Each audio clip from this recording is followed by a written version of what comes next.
marches, truth takes to the air. From frozen silence, a triumphant sound. The verdict's written on the waking ground.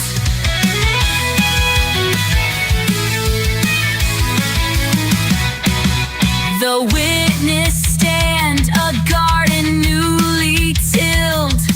Each memory a seed now forced to grow. The web of lies so carefully distilled begins to fray, the hidden colors show.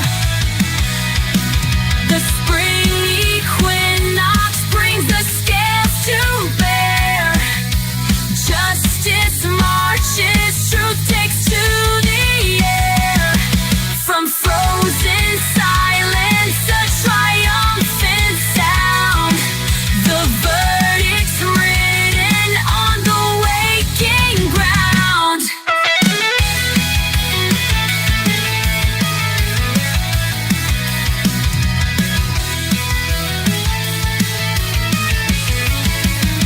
The blindfold lifts, the sword is raised, no shadow left, the price is paid. The verdict's written on the waking ground. Justice marches, justice marches. Renewal comes with the turning tide. And in the spring, there's nowhere left to hide.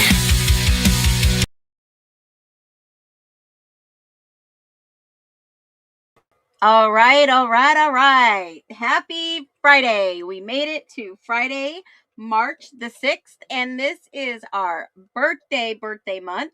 It's my birthday, and if it's your birthday, drop it in the chat. We'll enter you into a birthday drawing, and I am going to actually be drawing that on my birthday. I changed it last night. I was going to wait till the end of the month, but I thought it would be really super cool to draw the winner on my birthday. So I'm giving back on my birthday. And what is it? You guys are going to have to tune in to see what I'm giving away on my birthday. I believe we give. It's going to come back eventually. So happy Friday and happy birthday month to every single one of you. It is good to see you. And no talkie before coffee. I saw you come into the chat at 11:01, and I wanted to start this stream at 11:11 with full intention of what I'm about to deliver to you today, because I think it is so important to set the intentions. So I want to get to 100 thumbs up ASAP. So if you have not hit the thumbs up, go out, hit the thumbs up, come back in. I greatly appreciate it because we've got a lot going on. So if it is your birthday month, make sure you drop it below. I'll enter you in the drawing. And let's do a little question. How about that? Before I welcome you all in, and it'll give you some time to go ahead and think what your answer would be. So this is a birthday personality test. Do you like your birthday to be a huge party? B, a small dinner with friends? Just family? Or I pretend it's a normal day? Which one is your answer? Do you like your birthday to be a huge party, a small dinner with friends, just family, or pretend it's a normal every single day? So type your answer below and I'll go ahead and welcome you in. No talkie before coffee. Great to see you. Peony. I love that name. So awesome. Munson. What is it? Munson Ed. Ed Munson 88. Welcome in. Lola Garcia. Beautiful name. What time is it? Hola, mi amigos. What time is it? It's Phoenix time. Whoop, whoop. Rebecca. Welcome in. Brett. Welcome in. Donna Rosa, welcome in. Brenda, Monique, Cat's girl, good to see you, girlfriend. I love the little, what are those? A hand wave. At first I thought it was a snail, but I think it's a little hand wave. Susie, little bee, you're a busy bee. I see you get around. Hello, Lulu Bell. Howdy, Phoenix. And the savvy nesters with the trendiest mod squad in the world. Don't you know it? Good morning, Lulu Bell, and good afternoon, Patty. Whatever time it is in your area, we've got a lot of people from outside the country. And I'll tell you, let me see. I wonder who would be the furthest away from me outside of the country. So, do we have any Australians here? Lulu Bell, Les, good morning, Les. Legal Swag, happy to see you. Welcome back. Welcome back. Boy, Mandy, the 13th of March. That's a good day. I'll enter you in the drawing, Mandy. I got you. We are just racking up May birthdays. Whoa, whoa, whoa. Lola Garcia, Les, how are you? Oh, that is so sweet. You guys are welcoming everybody in. So Lulu Bell says B, a small dinner with friends. Yeah, I think small dinner with friends. I'm not a huge party goer. Just my family, probably family and friends, a small dinner. Family, yeah, Susie B. Family, just family. Pretend it's a normal day, Mandolin says. Just my family, hanging with daughters, just friends, family. I would agree. I like a quiet, not a big thing, not even when I turn 50. I didn't even want the over the hill at 40 or whatever they call it. A lot of families. Hello, Amanda B. Hello and welcome. I hope everything is going better for you. And Moonchild, I love your name, says normal day. I'm an introvert, so I couldn't think of anything worse than a party.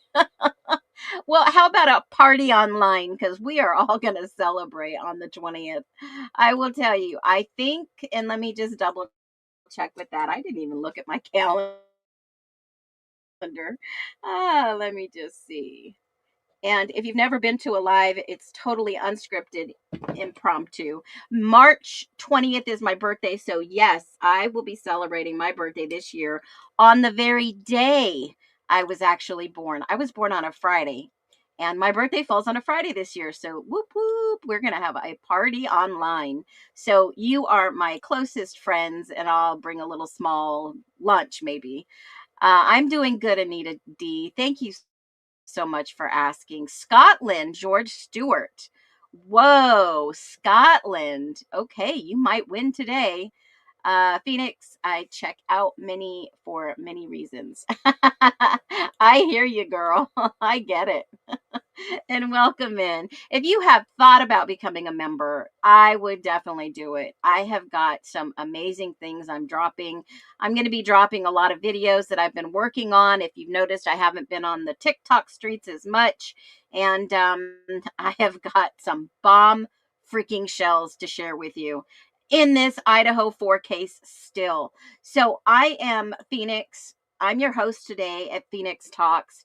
And we come here and we show up in this community for one reason, and that is to find the truth.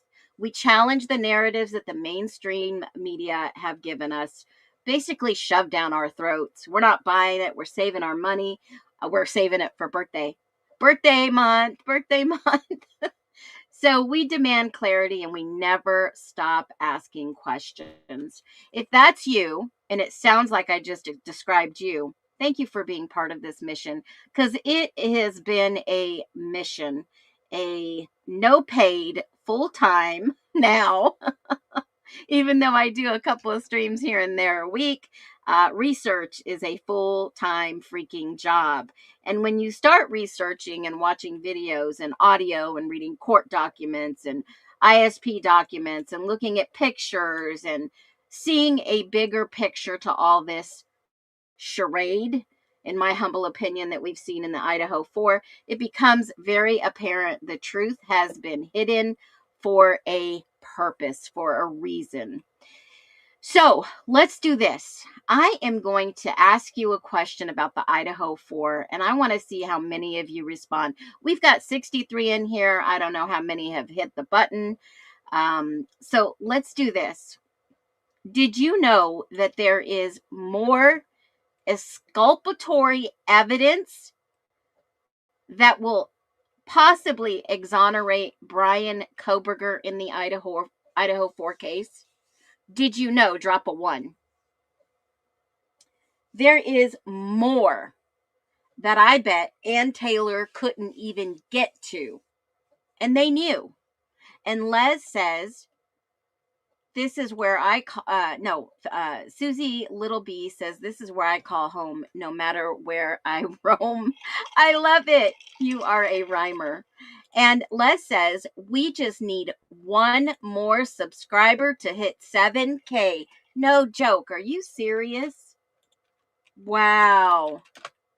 Wow. I must be doing something right, even though people are pissed off up to the hill, back and forth, threatening me. I'll tell you, they can just keep talking their smack. Oh my God, we do just need one more. I love it. I love it. Thank you, Les, for that little lift me up. I love it. One more subscriber. And if we do it on this channel, I will be so ecstatic. That is a major feat in just less than, God, when did I come in here? Just crazy. 111 Cats Girl says 2. Yep, there is tons of exculpatory evidence. Tons. 85 terabytes, Liz says. Oh my gosh. I'm just going to show you 3 that I found today and the massive big one that will blow you away. Someone subscribe. Hurry. That's what Cats Girl. I hear you, girl. I hear you. Yeah, there is tons of exculpatory evidence in this that will exonerate Brian Koberger. And I'm going to tie it all together with a little bow. And I'm going to say, let's tie it together with a blue bow. And I've subbed on both of my channels. You are so sweet, Amanda. And you are rocking those channels, girl. If anyone has not seen Amanda's channels, get out there. Go do it. I highly encourage you because I'm telling you, Amanda is doing a fabulous job and she has the memory of an amazing researcher and a repository. Just amazing. Now, I've got a few things planned today, and there's a lot of, Lulu Bell, you were amazing. You just gifted 5 memberships. Everyone rush to grab those. 5 memberships donated. Lulu Bell, you freaking rock. I can't believe it. You guys are blowing me away. Oh my gosh. Talk about community love and support. I am all here for that. All here for it. Sign me the frick up. That is so awesome. Okay, so let's get to it because I think we can make a difference. Yes, I sat down and I wrote the DOJ again. I wrote the governor of Idaho. I've written my senators, and things need to change in our justice system. Things need to change. Investigations need to change. Police departments need to have better investigators. And I'm not saying that somebody made a mistake or anything like that. What I'm basically saying is this case was not investigated well, in my humble opinion. And I showed you that yesterday when we kept trying to ask the question, will the real Brian Christopher Koberger please stand up? And I found something so wild last night. So wild. And I bet you would all agree when I say that we have not even seen the tip of the iceberg of who the real Brian Koberger is. I talked about his brilliant professors that recommended him for the job, recommended for the internship, but I want to do this before we get into the exculpatory evidence. Yesterday, there was something that I played yesterday that was heavy on my heart, and I said, I gotta go back to this video. This video is just wild in itself, but I want you to hear with me the rest of this video from his sentencing. And yes, we're gonna have to listen to her again, but be patient because we are going to get the bigger picture. Now, what officer would mess with evidence numbers? Amanda, yep, that too. I mean, drop something in your humble opinion if you have seen anything crazy in this whole entire evidence, in this whole entire investigation, in this whole entire crime that would be like, whoa, that would be a massive, massive, just huge. I can't even explain how huge this is. Exculpatory evidence. No misinformation. You didn't miss anything yet. We are just congratulating all the new nesters that are part of our tribe. Lulu Bell gifted 5 new subscriptions, memberships, and we are just about one subscriber away from 7,000 in just under, I believe, 9 months. So that is a freaking incredible. The entire investigation, legal swag says.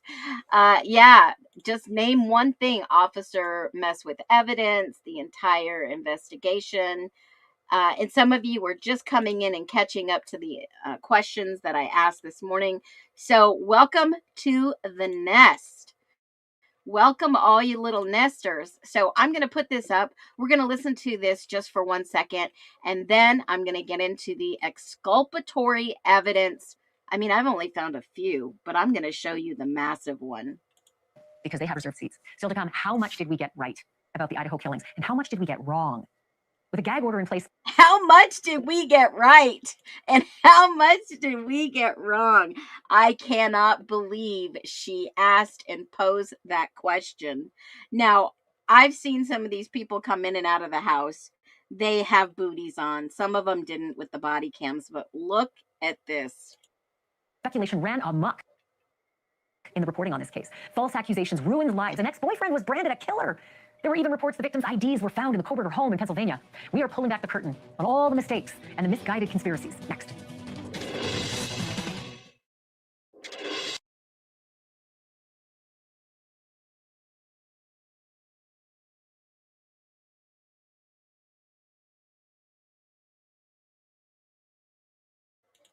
Do you think there were really some misguided mistakes, misinformation? Holy moly, I can't believe of all the people to say that, Ashley Banfield.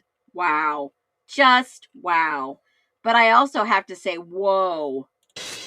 You know, under the gag order, it was real hard to report on the Idaho murders, and we got a lot of stuff wrong. Reporters got stuff wrong, bloggers got stuff wrong, cyber sleuths stuff wrong. Do you remember Rebecca Schofield? She was the University of Idaho professor who a TikTok psychic accused of having an affair with one of the victims and hiring hitmen to murder 4 students to keep the affair quiet. Yeah, right. Total lie. But the internet was on fire with it. Moscow police had to issue a public statement saying it wasn't true. Ms. Schofield took her accuser to court. Last year, a judge ruled in Ms. Schofield's favor. I know you all remember Hoodie Guy. His name was Jack Showalter. He was spotted, at the food truck in the video there, standing near Maddie and Kaylee hours before the murders. The internet called him a suspect even after the Moscow police cleared him. Some even claimed without a shred of evidence that he fled to South Africa to evade any kind of, investigation. All lies, not true. Then there was the... Now, some of those claims were wild, okay? Some of those claims were wild. But what's even worse is some of those claims were actually true. Yes, folks, some of those claims were actually true. So when you start looking at some of the evidence, if you're not reading the documents, it's okay. I'm going to show you the highlights. I will always share with you the highlights. But here's the freaking craziness of this case. Absolutely crazy. Even though there were some people that were cleared, there was still some questions about, well, why was there blood found at certain people's locations, but never, ever followed through with certain testing? Or why did the refrigerator stop working and it could never have been tested? So remember, when you watch these from the past, in an investigation, I don't think anyone is ever really cleared. If you were a suspect, you're a suspect. You're a POI. Now, Jack Showalter was labeled officially in the court documents. I'm sorry, not in the court documents, but in the ISP documents, a person of interest, a POI. They were interested to learn what he knew and how much he knew. Now, with that being said, I want to show you, and I shared this with you the other day, I want to share with you something very quick. I posted it on my hold on a minute. I posted it on my post last night. And I said, and let me share this with you real quick. I shared, I knew this was the jacket on Kaylee's bed in the release of the ISP photos. Now, I know you guys all remember that I showed you that because I saw it in the release of the Idaho 4 pictures. And I told you, I'm not sure of the dates and times when they took these pictures, but there is that jacket laying on Kaylee's bed. And when I went back to the reports, it basically said something to the effect that Detective Talbot with the ISP, he made in his statement right here, it was, I believe, 32, and he gives the most accurate, and I mean God's to honest truth, accurate description of everything that happened in this case. From the moment he steps in the crime scene to all the way, and I mean, guys, if you get a chance, go read this entire ISP 32 document. He tells you exactly, I mean, as if he didn't review the body cams. There's no way he could have at this time. There's no way he could have seen any other reports at this time. It is so spot on. He tells you about the transfer blood outside of Xana's door. Talks about the blood drops in the bathroom.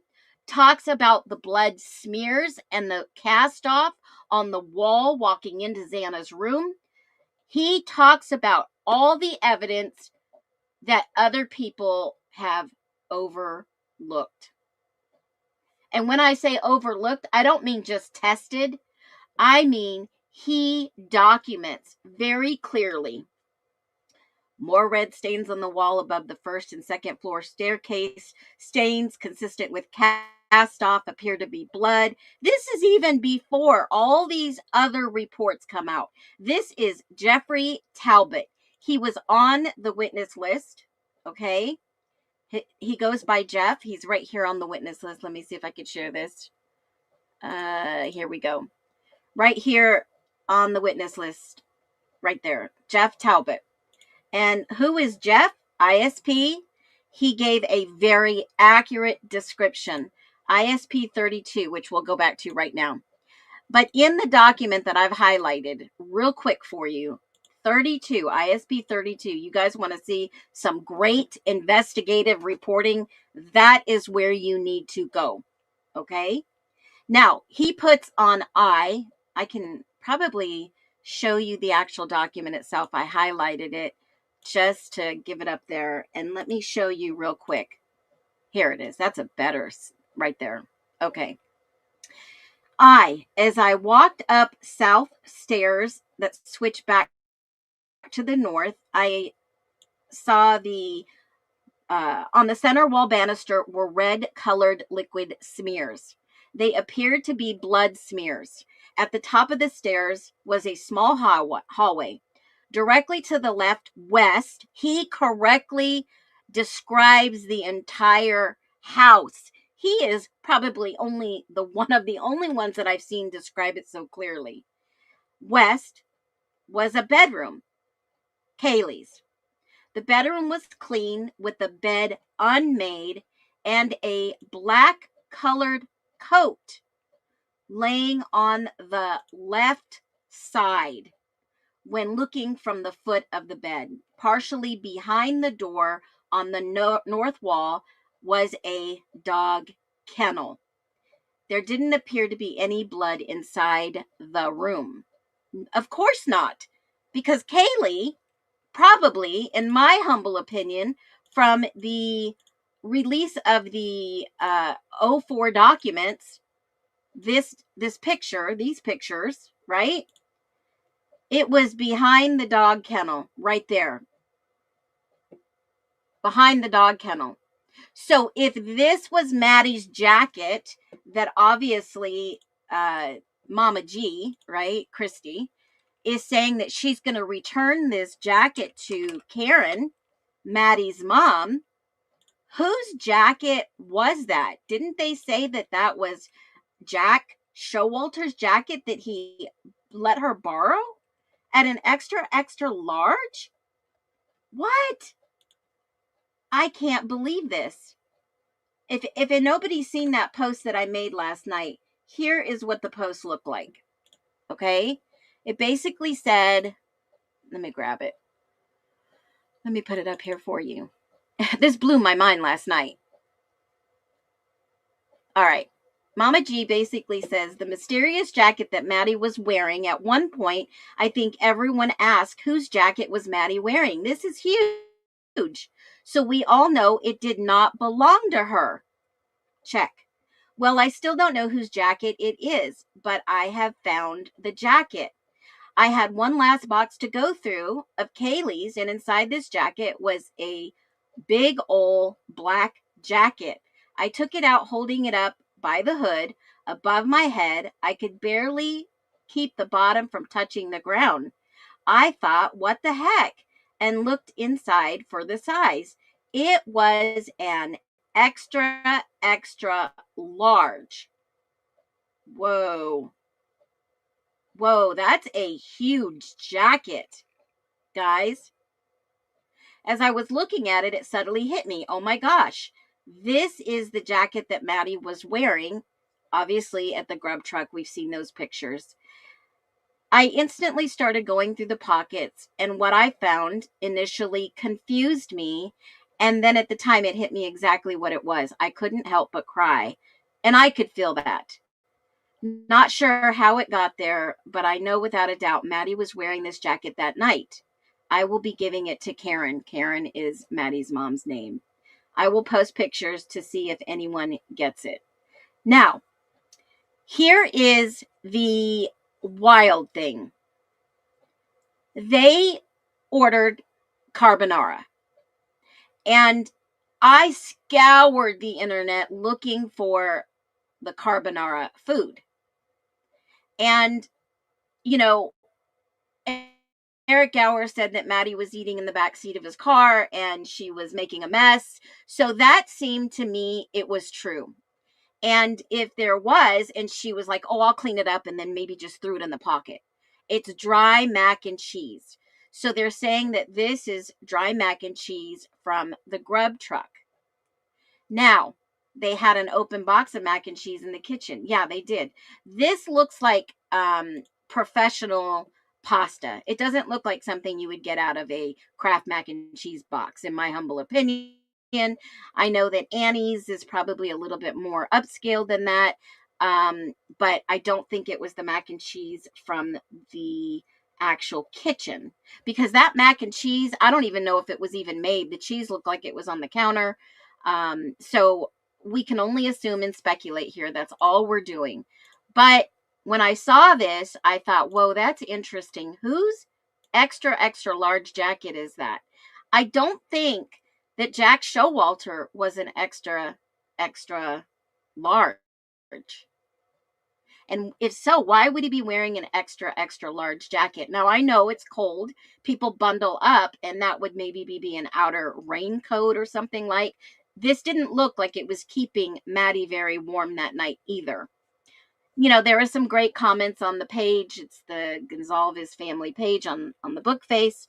But it looks like it's got something on the sleeve that I can't see very clearly. And I have been wondering what it says on the sleeve. That will determine, or a picture of the inside of that jacket will tell us who maybe got the jackets. Did it belong to a police department? Did it belong to a crew that was cleaning? Did it belong to somebody that maybe someone just found an extra jacket at the corner club and said, here, put this on? Because there are a bunch of rumors in this case, and I would like to get down right to the truth. And that's what we're here for. So if anybody has seen any comments in regards to what kind of jacket it is, the make and the model, the manufacturer, anything of that nature, I would greatly appreciate it. Just leave it in the comments. You can make a fake account, leave it in there, and you know, we'll begin looking at that. The fabric looks like a raincoat to me. It looks like almost like a slicker, but a higher end raincoat. So I believe Showalter could have offered a premature alibi about that jacket. Possibly. Absolutely possible. Green's jacket is what they said early on. Well, how did she get Green's jacket? Can we ask AI? Yeah, I don't know if I can get a better picture. Let me see if she only put 3 pictures up there. They're not that great, but let me see if I can get a better look at the jacket.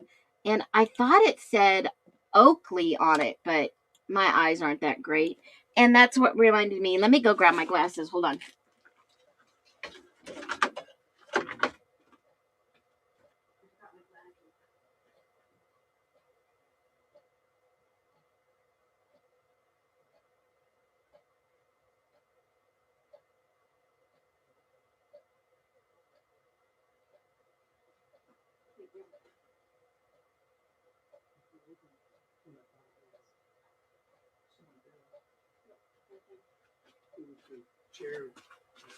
Oh, I must have taken them off and left them there.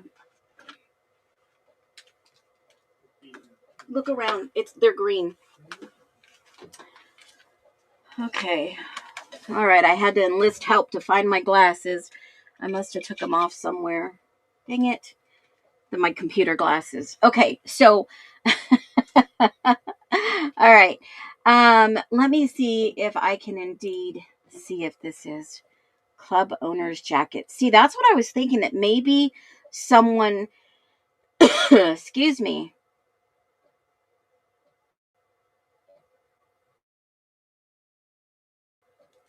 I was thinking maybe somebody else gave her the jacket to wear at the club. So let me see if AI can make out what this jacket is.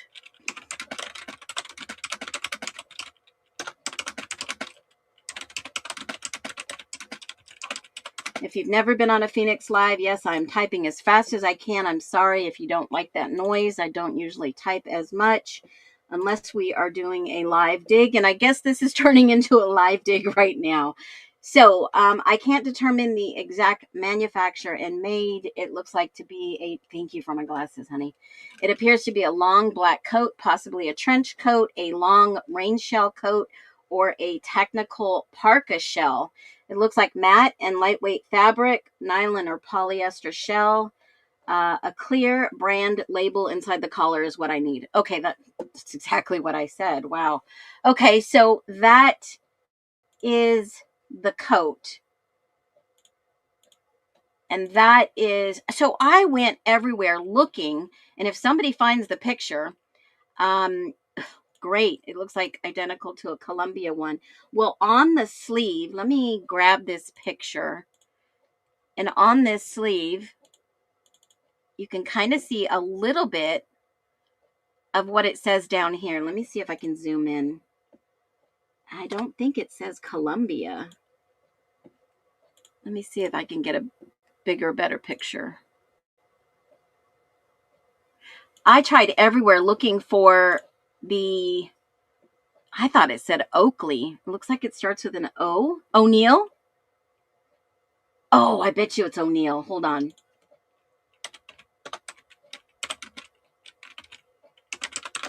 I bet you it is.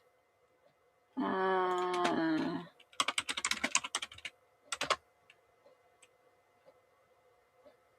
bet you it is. Don't they put their Ozark? No, I think it's O'Neill. I think it's O'Neill. I don't think it's Champion. Google image drop. Okay. Yep. Here we go, guys. Here we go. Oh, Caleb, Veronica, you rock. You guys aren't going to let it go. We're going to find out. All right. Let's see if it says. I think it's O'Neill. Let me see. Nope. It's not a good enough picture. It keeps giving me a dress. And it doesn't find anything with that picture. Okay. So I'll keep looking. And so Champion, it looks like a C. It looks like a C. Columbia, Omnitech, Heat. Maybe. I'll keep looking for this. Or maybe she'll just post a little bit more information if she can. Hopefully she will. And I'll go back and I'll read the comments to see what other people say. I ate carbonara from the mac and cheese shop. Okay, so I couldn't find what their mac looks like. So I don't know if that was actually from the Grub truck. So I wonder if they take photos like this on purpose. I was wondering the same thing, right? To keep up with the scenario. I see Champion, but I don't know. It still looks like Green's jacket. Rolo would know. Or Bubbly. Okay, I'll ask either one of them. It's not Columbia Omnitech. It looks like O'Neill to me. It looks like O'Neill. Okay, so we'll look into that. Okay, hold that thought for a minute. I want to verify what it was too. And there was the proof that he found the jacket behind the dog kennel, and I showed you the picture. Okay, there you go. All right, and it was technically behind on the floor in the bed. They put it on the bed after. Okay, there you go. But here's the kicker. You know, I didn't see anybody's shoes upstairs. So whoever was in this house had to track in leaves all the way to the third floor. The debris, guys. Look at the debris in this picture. I don't know if you can see my cursor right here. Look at the debris. There's leaves and debris that I think were tracked into the house. And it didn't look like any shoes were laying around the bed or taken off. I think that they took their shoes off inside the house when they got in or on the second floor, in my humble opinion. Just looking around. I mean, yeah, they would probably carry their shoes up, but I didn't see any shoes laying around. Okay. So those are just some of the download 4 that was deleted off of the internet. I don't know why they deleted them from the officials. Now, like regular. Yeah, but those little elbows, those are big elbows and they have the grooves in them. So those are like professional restaurant noodles. Kraft macaroni and cheese, they don't have the fancy little swirls. Okay. So let's get back on track. That was the jacket checkmate. All right. So when we talk about exculpatory evidence, I'm about to give you the bombshell of the year that some of you may already know, but I'm going to bring it home, and I'm going to bring it home in a way that you guys are going to be like, holy cow, this is crazy. There wasn't just expert exculpatory evidence. We know Bethany may have had some exculpatory evidence. And the jacket was seen in 3 different places. Interesting. But wasn't the jacket found outside? Plus, Jack had the same one, also cowboy. The jacket looked like almost like an LE jacket. Absolutely. Who's the only one Doc Martin boot that was in Maddie's room? In the living room, there's 2. In the living room, there is actually 2 Doc Martens. And I can show you that for sure because I went and I looked, double checked, and I found it. It was on the other side of the couch. Hold on a minute. There was a Doc Martin right here underneath this table. Underneath this table was one, and the other one was over here by the couch. Let me find it. It's in one of these pictures. And it's hidden at a different angle. You'll see it. Hold on. Let me see if I can get back to the living room.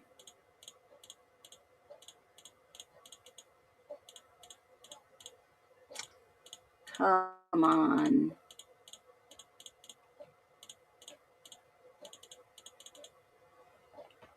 I wish they would have put these in some type of order. Maybe I will. It'd be a lot easier to break them up and say living room, bedroom, dining room. Yeah, I still want to know about these gloves. Whose DNA was inside the gloves they never tested? That could be exculpatory evidence, folks. The gloves, number 54 in evidence, never tested.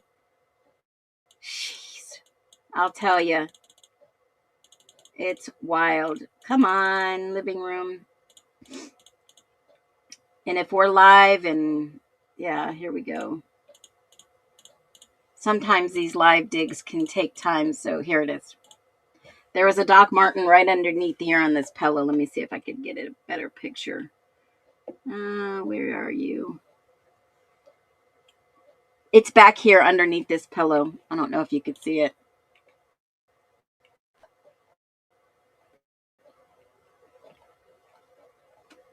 There's one. The other one is in there. It's in a different picture. Probably in the next batch. Hold on.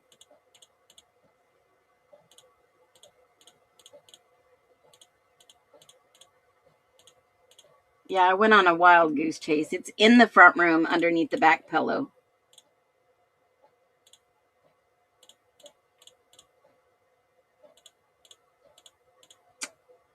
Come on. That's the router. I don't know why they took pictures of these vents, guys. That was weird. And where are you?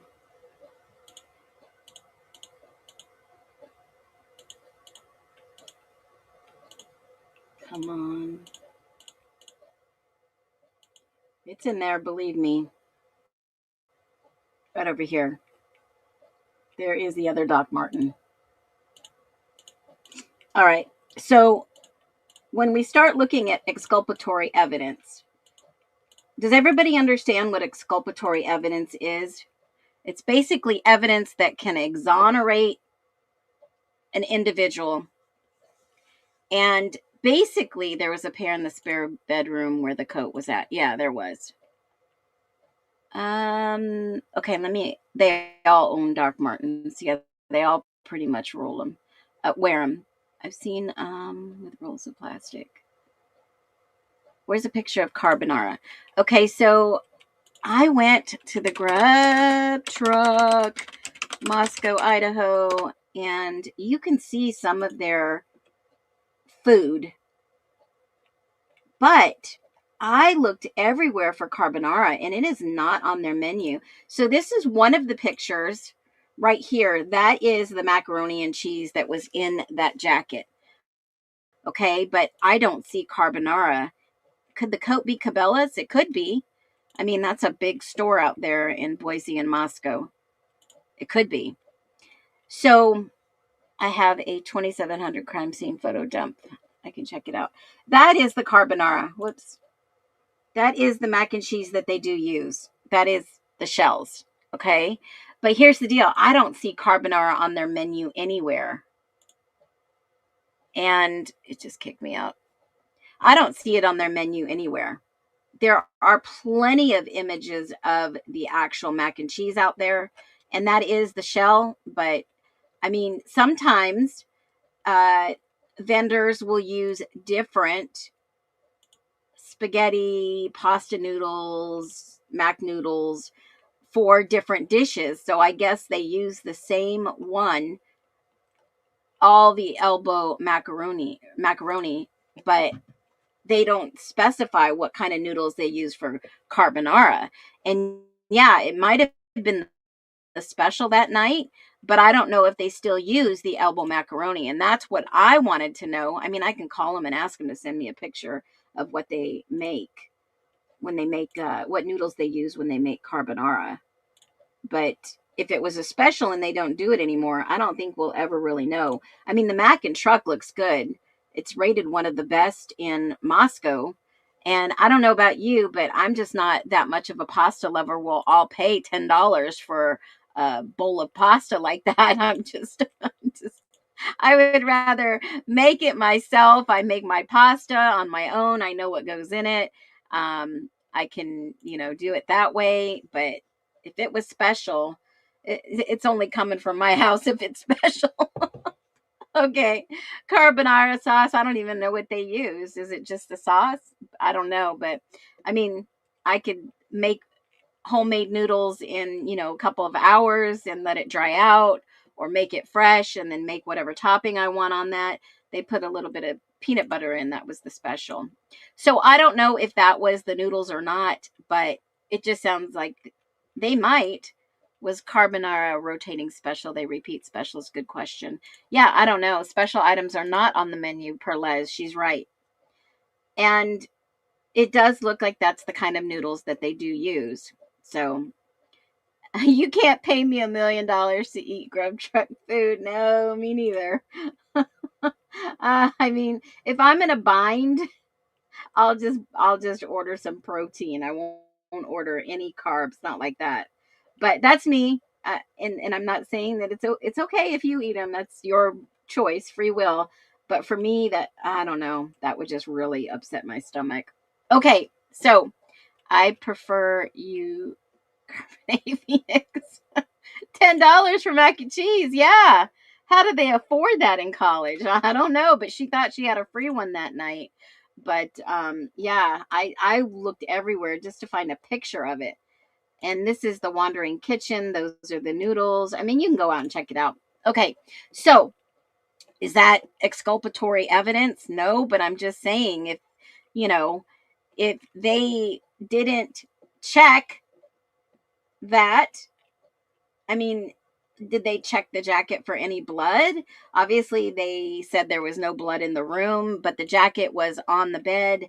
And if that was the jacket that Maddie was wearing that night, which I believe it is, because here's a picture of the actual jacket at the Grub truck right here. You see it right there. It doesn't look that large on her. I think it's because it's long, but obviously the sleeves were too big for her too. So, I mean, she was tall, I believe. So those are great questions. So what's the exculpatory evidence, Phoenix? Okay, here we go. You guys, when I saw some of these things, I thought, why did they not look a little harder? Why did they not do their due diligence? And maybe they were told not to, right? I don't know. But there were evidence of a shoe print casting located of the west of entrance near the fence line. Whatever happened to that? Did you guys know this? Did you know that when I pointed this out months ago and we saw the actual videos, shout out to Connor at YouTube, Connor, and did you know that they had a casting of the shoe print outside in the freaking snow? Hello? Whatever happened to that evidence? That could be new exculpatory evidence. And yes, Connor has done a fabulous job getting as many videos as he can. I pointed this shoe print out a long time ago. Shout out, go follow him. You can go look at all the video yourself, just like you could read all the documents in one repository at Justice for All, FOURALL, which describes 100% everything we are talking about today, whenever you're going to listen to this on replay, or everybody coming in and tuning in, make sure you hit that thumbs up button. Now, I'm going to say this, and I'm going to say it with my whole chest, because if Detective Jeff Talbot didn't think this was evidence, he wouldn't have put it in evidence. It's a shoe print casting located west of the residence near the fence line. Now, Snyder is the one that goes on the massive hunt looking for evidence all over the area in the neighborhood. And he sees the footprint on the back side of the property into the west residence near fence line. Okay. Now, where was West? Where was West? West was on the way to 1118 King Street or 1112 King Street. I forgot to say hi. Hey, girl. Okay, so it was over by this house. Actual evidence that was never, ever followed up on. And believe me, there's tons of things that were not followed up on. All right. Connor, shout out. I'll pop it up here on the screen. You can see it real quick.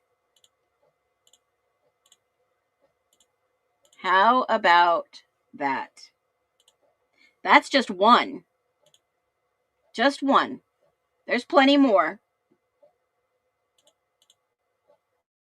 Plenty more evidence that we have not seen in this case. We have not seen the results. All right. He even points out to the other officer, hey, dude, this is all the way to the fence line. There is a footprint out there. West side of the property. West is where the bedroom for Xana was. West is technically right here. Right along the fence line. And that's why you see it roped off. Bingo. Now, can we get the results for those forensics? Who knows? It may have been a policeman's shoe print. West side of the property. So that was along this fence line. I don't remember seeing any police walking along that fence line. But he points it out. He says, hey. Let's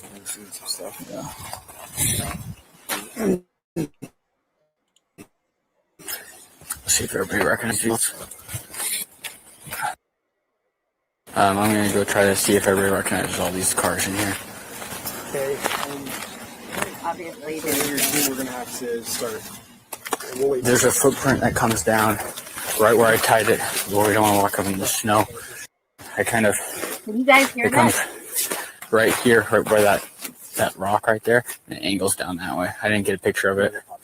Yeah. Pops down there. Who's Pops? Is that Captain Barrett?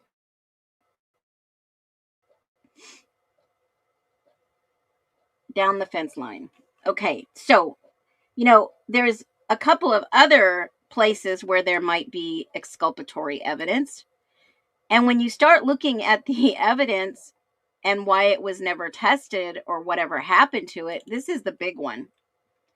This is the big one. And then I'm going to give you the expert that said that there was exculpatory evidence. Now, this is ISP 0035. This is the second one that we've never heard anything about. Maybe Ann Taylor had it. Maybe she didn't.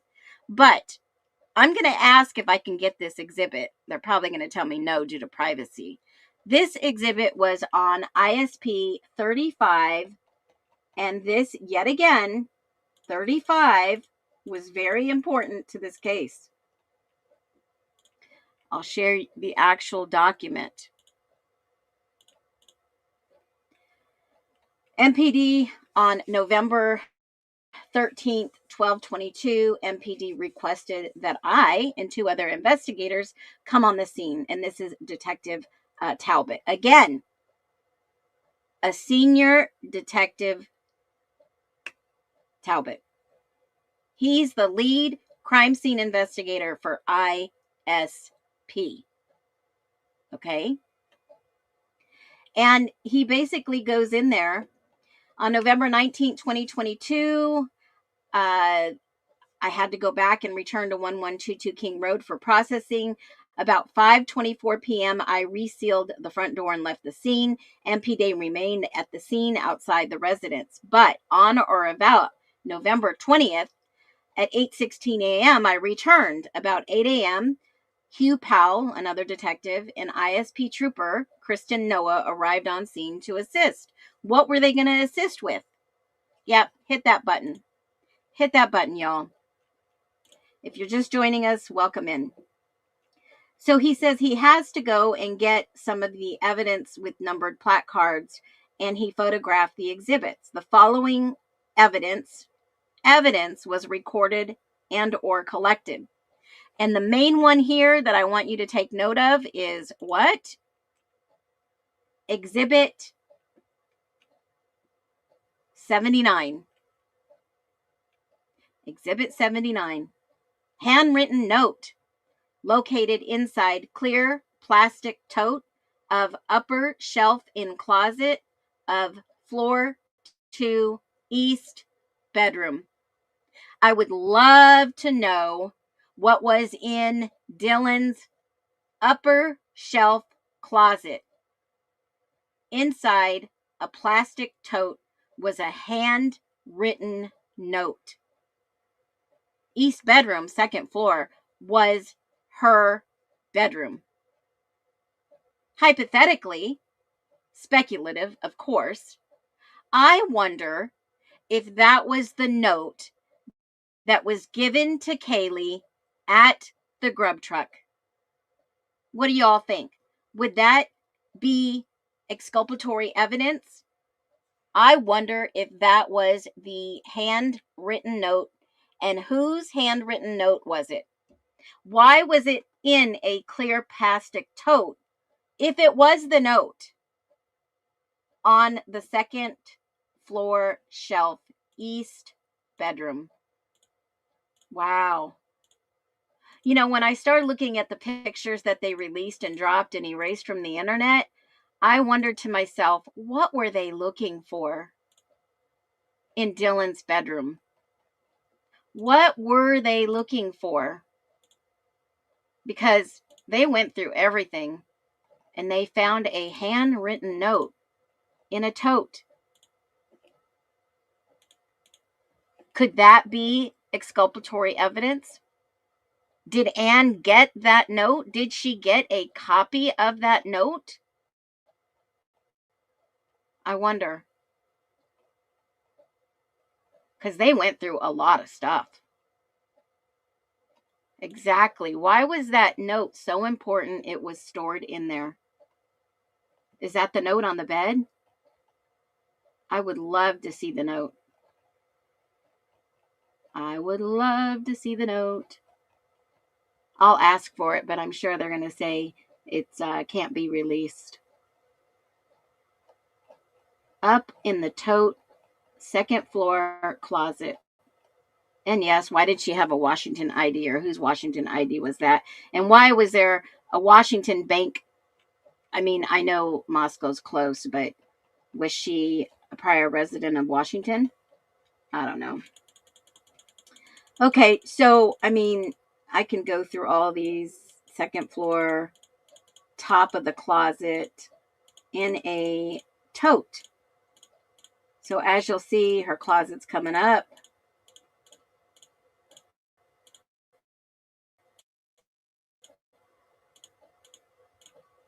Second floor, it's behind the door.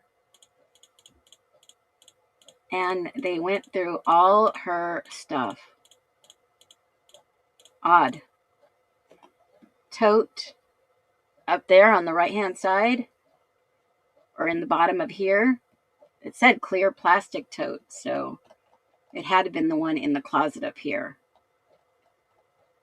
Or any of these. Maybe up here, a note. Was it a big note? A small note? Was it? It says it was a note. It wasn't a letter. It wasn't anything like that. So what was in the clear plastic tote? I bet we'll never know. You didn't see the girl. Yeah, there was a note passed on the Grub truck. There was a note passed. If you slow the video down really slow, you'll see it. Okay, so here's the kicker. let's take a break real quick. I'm going to go grab me some water. I'm going to play a real quick song for you. And this is the one that I made yesterday for this stream. Yeah, check the mic. 1, 2. Got a little story for you. Straight out of grad school, it's a weird one. Let's get into it.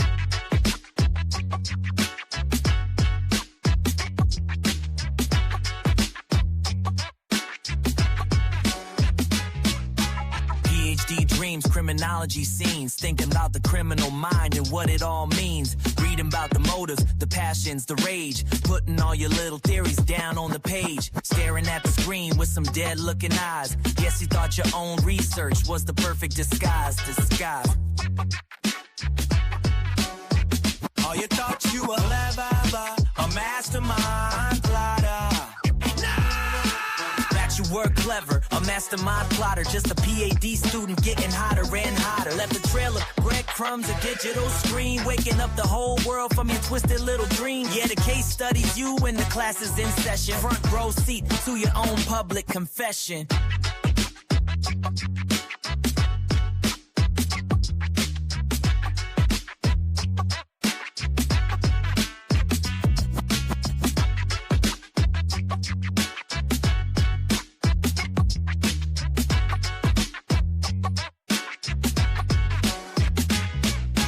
Driving all night in your white Elantra, singing your own weird, off-key mantra. Revisit the scene like a film buff's delight. Didn't think they had satellites tracking the night.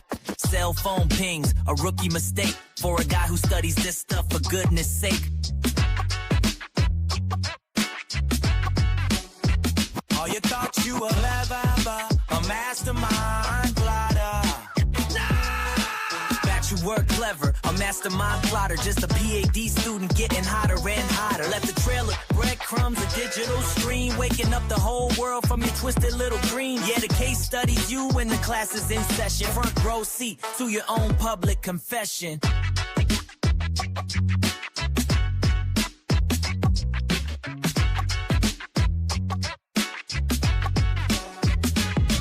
From the online forums to the late night drives, analyzing the data of other people's lives.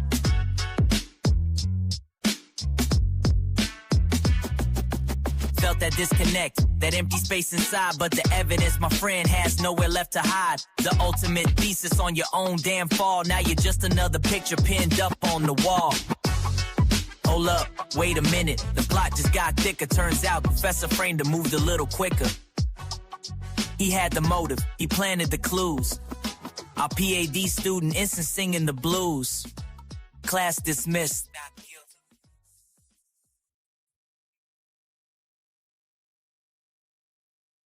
Okay, let's get into the exculpatory evidence that the expert was going to testify. Now, y'all remember the court document. It's an affidavit from a very highly regarded professional that was brought on to the defense, folks. Yes, the defense had their own expert that was the actual expert. Did you guys know that there is a guy out there in the industry, and I'm sure you guys have heard of him already.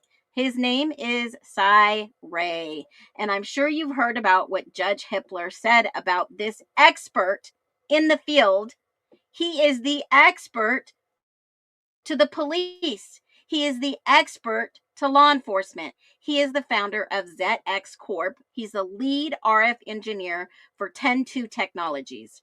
He is amazing. He served 20 years in law enforcement, where he spent his time as a SWAT operator, homicide sergeant, and directing fugitive missions. Some of his work, obviously, you might have seen it on 48 Hours, 2020, the Discovery Channel, and Dateline.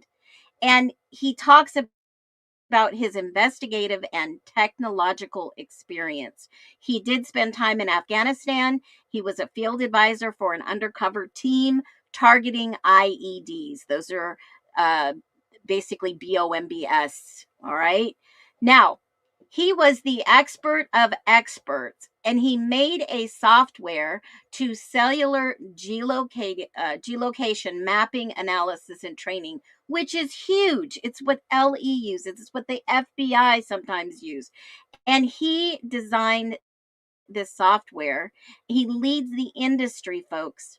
And this subject matter expert was made a laughing joke in Judge Hippler's courtroom, saying that he basically wasn't an expert, just totally disregarded his signed, sealed, delivered, legal affidavit. And what did that affidavit say? OMG. I'm going to show you the highlights because this is huge. This was something that could have exonerated Mr. Kohberger very quickly. He basically said, and if you haven't had a chance to read all this, definitely read it. Definitely read it. Because in a nutshell, he basically calls the prosecution liars. He basically says, in my nearly 30 years, here's a signed signature on an affidavit, which means it is bound by law. In my nearly 30 years of working with and for prosecutors all over the United States, I have never witnessed such a deliberate attempt by prosecutors to mislead the court, that would be Judge Hippler, on evidence in plain sight. Anyone making such a claim would have to believe the court is incapable of reviewing physical evidence in possession of the state and defense. It rises to a level beyond a simple miscommunication or oversight and is a clear and intentional misrepresentation in the hopes to conceal a much larger issue. I respectfully request the court give this affidavit the due mention it deserves and explore these issues further. An expert begging the court to look at the AT&T records that showed there is no possible way Kohberger was in the area. They pulled 3,800 cell phones and his was not in the area. And at the time, he said, I've been working in the field of call record detail analysis for 25 years.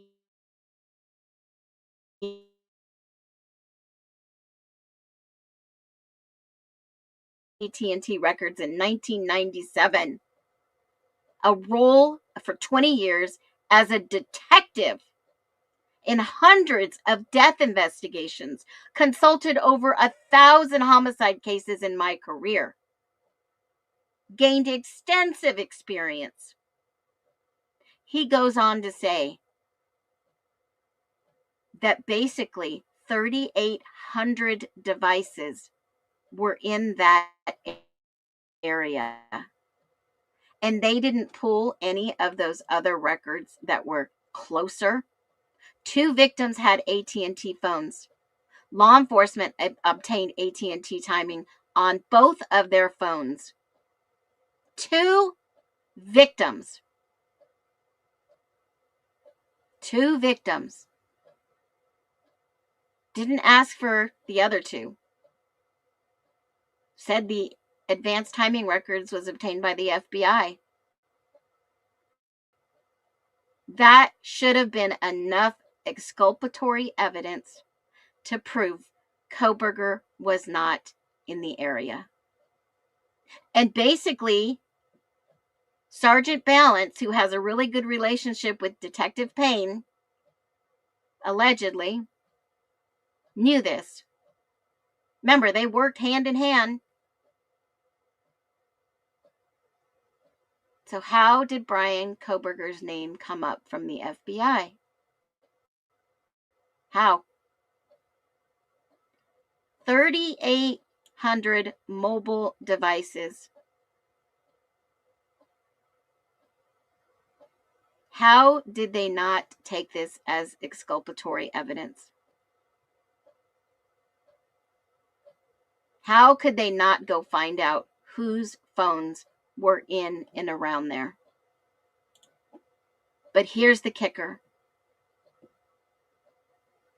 Here's the big kicker. Bethany Funk, they said she had exculpatory evidence. And what do you think? Let's just speculate for a moment. What do you think that exculpatory evidence that Bethany had would be? What do you think the evidence that she has or has knowledge of would be?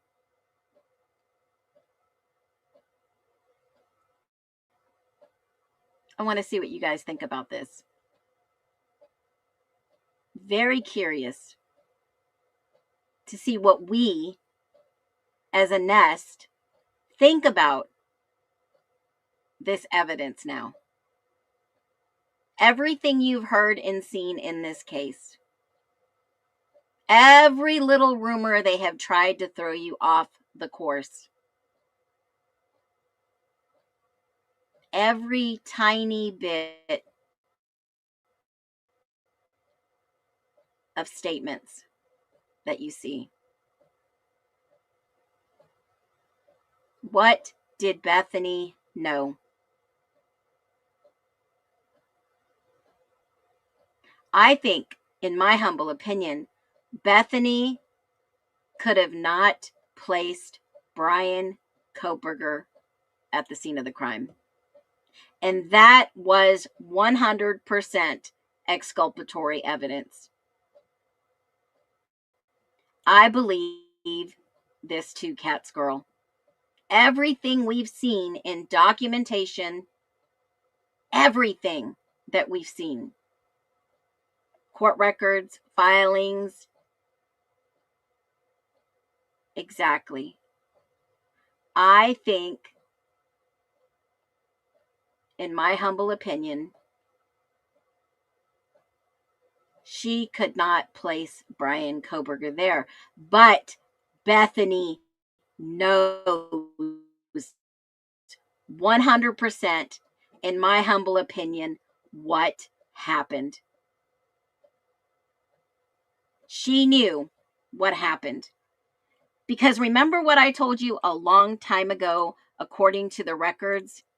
According to the records that were given in court, motion in limine on text and data messages, that motion in limine I pointed out so long ago before Dylan's records came out. And what did those records say? The motion in limine for text and phone records. When I saw this, when they first came out a long time ago,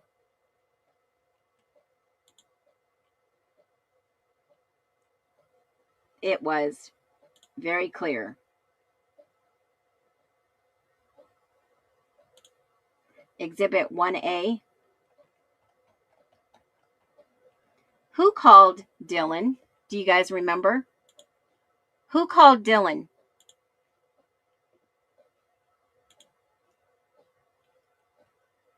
Who called Dylan? This was in the court documents even before these were released. Bethany called Dylan. Bethany called Dylan at 4:19 first.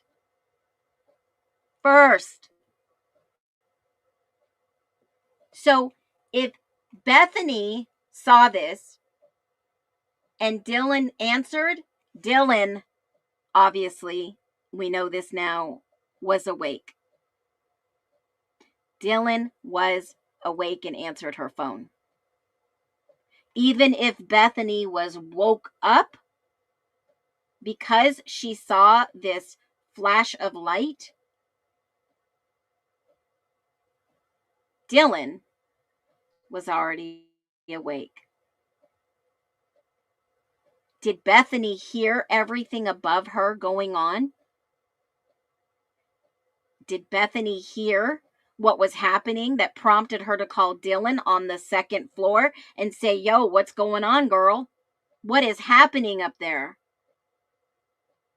I believe Bethany has the full information of what happened that night. And we know from my picture that I share almost every stream, you know what's coming up next. You know what's coming up. This was the official Moscow investigation. All these people had information. All these people were given certain knowledge of the crime. And all Bethany had to do was break her silence. But instead, in my humble opinion, she chose to remain silent to save herself and throw an innocent man under the bus. Who would do such a thing? Who would do such an awful thing and throw this man under the bus for life, and for him to say, I understand, because they do this all the time to innocent people. They do it all the fucking time. Excuse my French. Imagine being the one or two or three that remain silent while the real Kohberger is sitting in prison, a man with a beautiful, bright future. Now, I'm not a pro-burger, but I believe in justice for the innocent. I believe that with all my heart. If he did not commit this crime, who committed this crime? Who did it? Who did this crime? Because we know it was multiple perpetrators that Ann Taylor was trying to tell us. We know that Ann Taylor said he was factually innocent. And we know by the statements in the Moscow Police Department that he knew he was going to be framed for this crime. He knew it. During the investigation, during his interview, he was arrested and sitting there. He knew what was coming. He knew.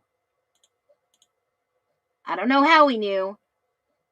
I don't know who he knew, but they knew him, and they were going to blame it on him. And sadly, I found an article about Cy Ray. Who is Cy Ray? And how he could prove Kohberger's alibi. The defense didn't pay Cy Ray. He joined this case pro bono for free. This man that could ask for any amount of money and say, basically, I can show you how you are innocent. I can show the courts. He was ready. He signed an affidavit. His analysis relies on the pings that cell phone data sends. Even when the user is not making a phone call, they communicate. They talk to each other. They basically say, hey, I'm in the area. Hey, I'm going to help provide you service. Let's get married. Let's connect. Let's hook up, whatever you want to say. That's how our devices communicate. Kohberger maintained his innocence. This picture is the real Kohberger. He's maintained his innocence in the case. He was silent the whole entire time. He didn't even say or enter a plea. The judge did it for him. And there's a lot behind that, too, if you don't know legally why he did it. He said he was out driving the early morning of November 13th. I've been there. Whew. Talk about postpartum after having a baby. Man, I would drive in the middle of the night just to calm my nerves. Said he was out driving, stargazing. Liked to hike and run and look at the moon and stars. Said he drove around the area. And Cy Ray can prove that he was innocent. Exculpatory evidence. Exculpatory. And it goes on to say a little bit more about Cy Ray. He testified in a lot of cases. Talks about how revered he is in this area, but yet a judge said he was a conspiracy theorist. Terrible, terrible thing that happened to Bryan Kohberger. And there is probably more exculpatory evidence. A lot more evidence that no one has ever heard before. I only found 3 instances that were not even mentioned in evidence other than alternative perpetrators. Filed legally with the court. And what did Anne say about all the data? 68 terabytes of data. Thousands of photographs may depict roughly the same content. There are photographs that depict the deceased as well as the same location without the deceased. What? There are multiple photographs that depict the deceased as well as the same location without the deceased. Look at all the pictures that they released to the public. I think, let me just take a look. 2,790 of batch 4 and 382 of batch 1. I mean, they released pictures that look the same but different angles. I get it. It's to show you a wide range of what was happening in those pictures. Multiple officers took pictures of the same areas. Additionally, there are many hours of body cam footage that they might have not gone through. I mean, look at all the shit. Ooh, I'm about to lose it. I'm about to lose it. Look at all the stuff that we have caught. We have caught playing the videos fast, playing the videos slow, taking notes, looking at all kinds of video, body cam. Look at all the things that our eyes have caught. That they had to go through all these, and they only had 3 people. Body-worn footage depicts the officers moving around the house. There are hundreds of photographs and autopsy proceedings. In addition to all this evidence, over 100 officers, investigators had been involved in the case, and hundreds of people that have been interviewed. They inundated them to confuse the defense, in my humble opinion.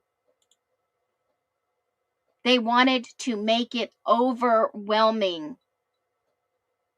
Mr. Kohberger seeks to protect the integrity of this trial and request an order preventing inflammatory evidence, including testimonial evidence, be excluded.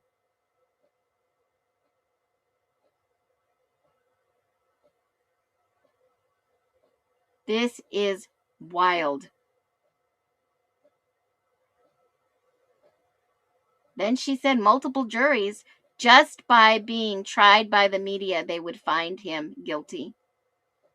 He had a right to a fair trial. He had a right to be exonerated. Just like he told his attorney in the beginning, I look forward to being exonerated. Yes, she did.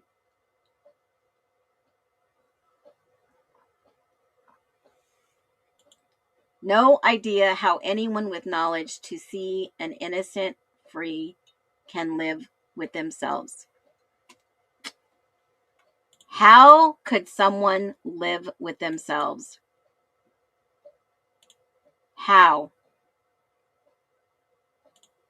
It's time to step up. A man with autism. Guys, they threw a man with autism under the fucking bus. Excuse my French. Excuse my bad mouth. I gotta step back from that. I'm getting a sailor's mouth again. Yes, I'm ex-military, but I have not been this foul mouth in 34 years. 34 years. After what I showed you yesterday that came out of Bill Thompson's mouth in court, how can someone live with themselves throwing a man with autism, a bright future, under the freaking bus? This is when karma is served and backs over them with a semi. This is the time that we should be talking about true justice in the Idaho 4 case, but everybody wants to stop talking about it. Why?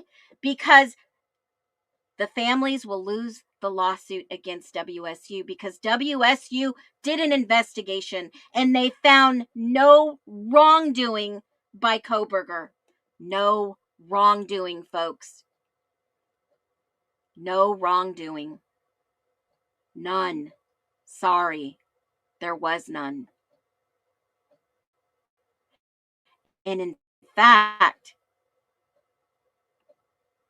even the woman who called in, to give a tip, to say that Kohberger met with him, went out on a date, called in the tip, said she met him on Tinder. Do you know what she said about him? That he was polite and highly intelligent, folks. Yes. That he was polite and highly intelligent. Oh, wrong one again. Dang it. I have got some info on the Elantra on the next stream. You guys are going to be like, holy mother of Jesus, Mary, and Joseph. I'm just telling you, an innocent man with autism sentenced to life because of the bullshit that happens in the fraternities. That's where the investigation was pointing to. Whether there was human trafficking, whether there was drugs, whether there was pornography, whatever was going on there. Who gives a shit? 4 people dead, and people had exculpatory evidence. That's the heart of this case. That is what you do not need to lose focus on. This is the one that everyone should be talking about. All the exculpatory evidence. I know for a fact that there's no way Bethany could have been at the park with Brian Kohberger. Where was her cell phone? Where was Dylan's cell phone? Well, obviously they were in the house. Where was all their friends' cell phones? Did they investigate those? Did they? Did they go through and look at their phones and their communication and all their Snapchats? No, they focused on the victims. They never went and looked at anything else that they released to the general public. Why? Because we would have figured it out. We would have figured it out what was going on. If he was at the park, he was enjoying himself. Well, they were throwing him under the bus. Let's talk about this. What would you do if you were thrown under the bus? What would you do against a court system if you were thrown under the bus?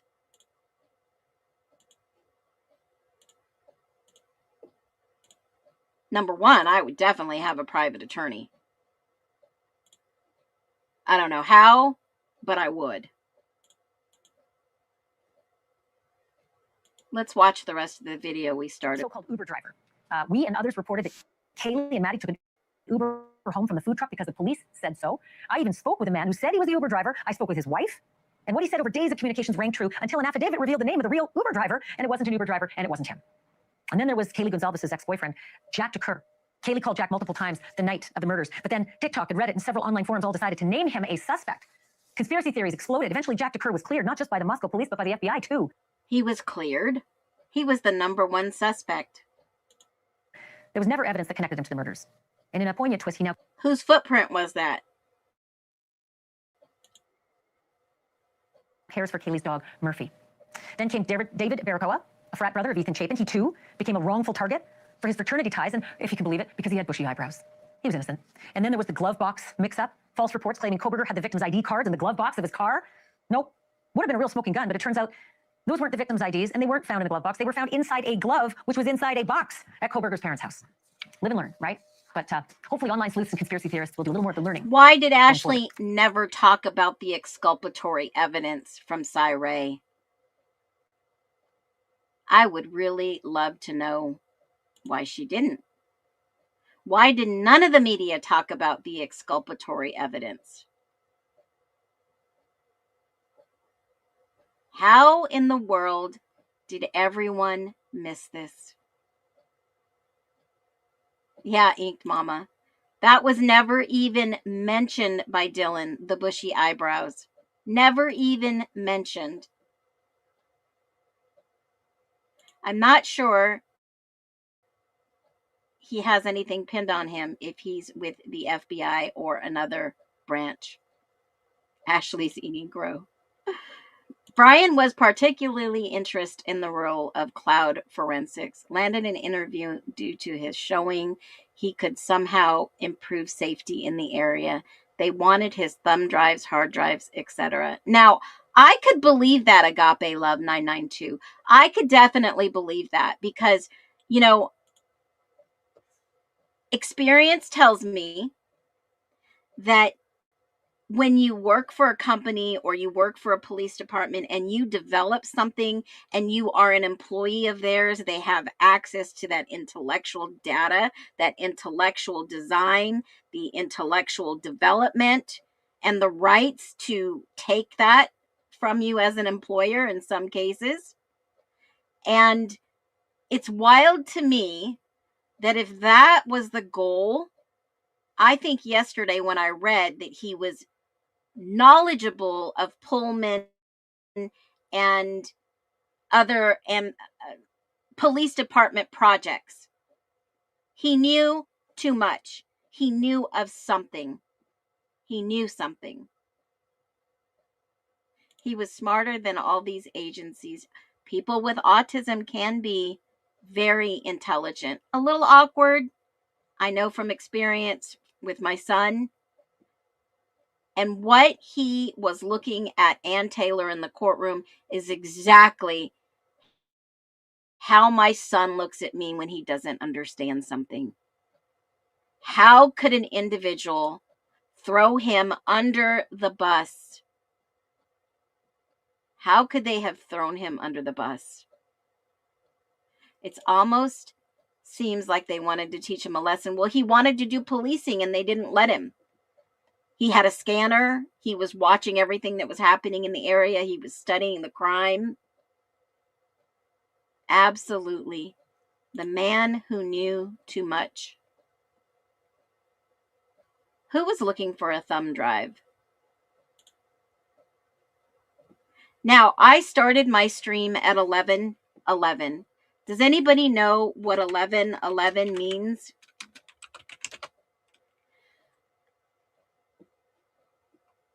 $11:11.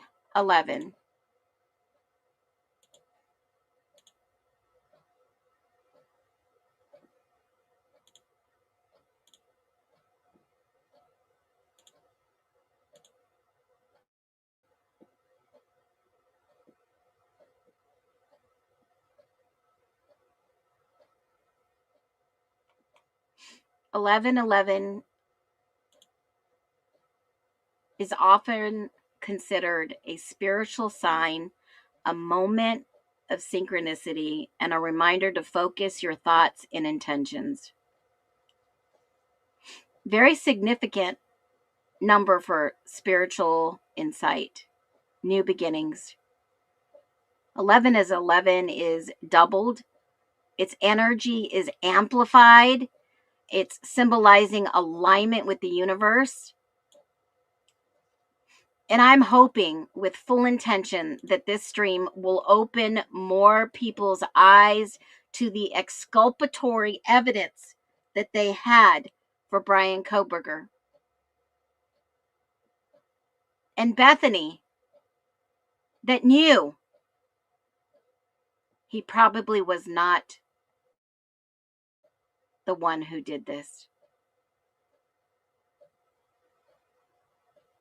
Then who did? Who were the perpetrators? Because we know all the unknown DNA in that house. Who was all the unknown DNA?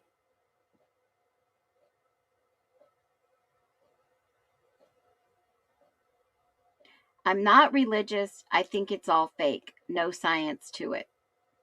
Possible. 1111-4 is completion.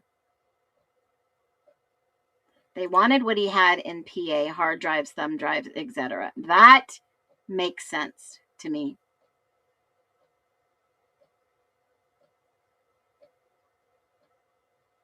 That makes sense to me. Powerful. Now, I'll give you a little tidbit of information that I'm working on my next stream, and I'll bring it to you. I will not be here Saturday, Sunday, nor Monday until late Monday. I think I'll probably have a stream Monday night, and it will be so incredibly wild. I'm just going to tell you right up front.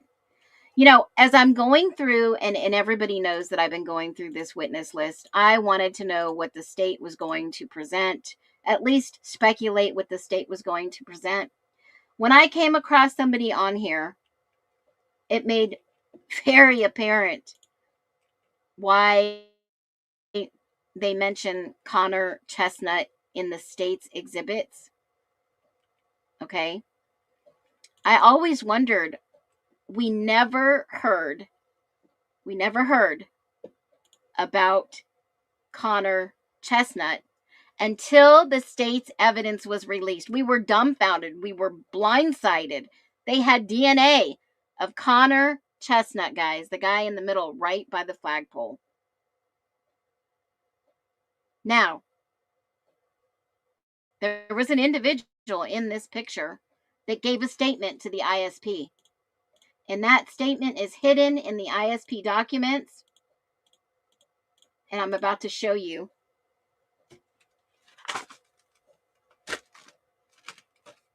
ISP 44. I had to go to my little handy dandy notes. ISP 44 had to have been him.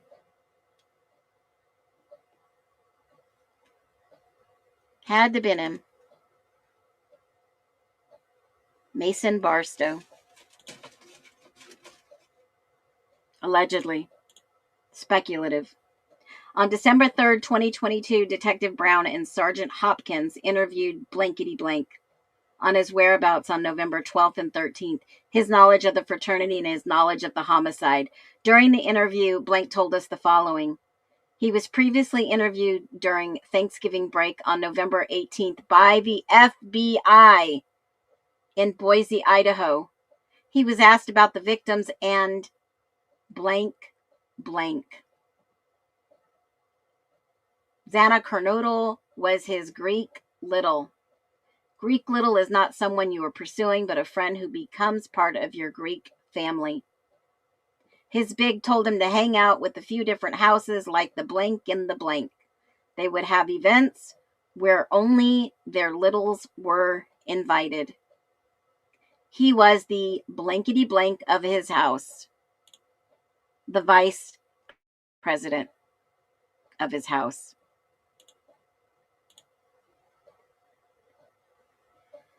They are currently in transition period after their election. He is helping the new guy get up to speed. Last year, he was the blankety blank blank. He knows everyone in the frat pretty well. And this, my friends, is Delta Ta Delta. The house gets a little cliquey based on pledge classes. He had classes with Maddie Mogan since his freshman year, and he met Kaylee through Maddie. Maddie had been dating Jake for a little while.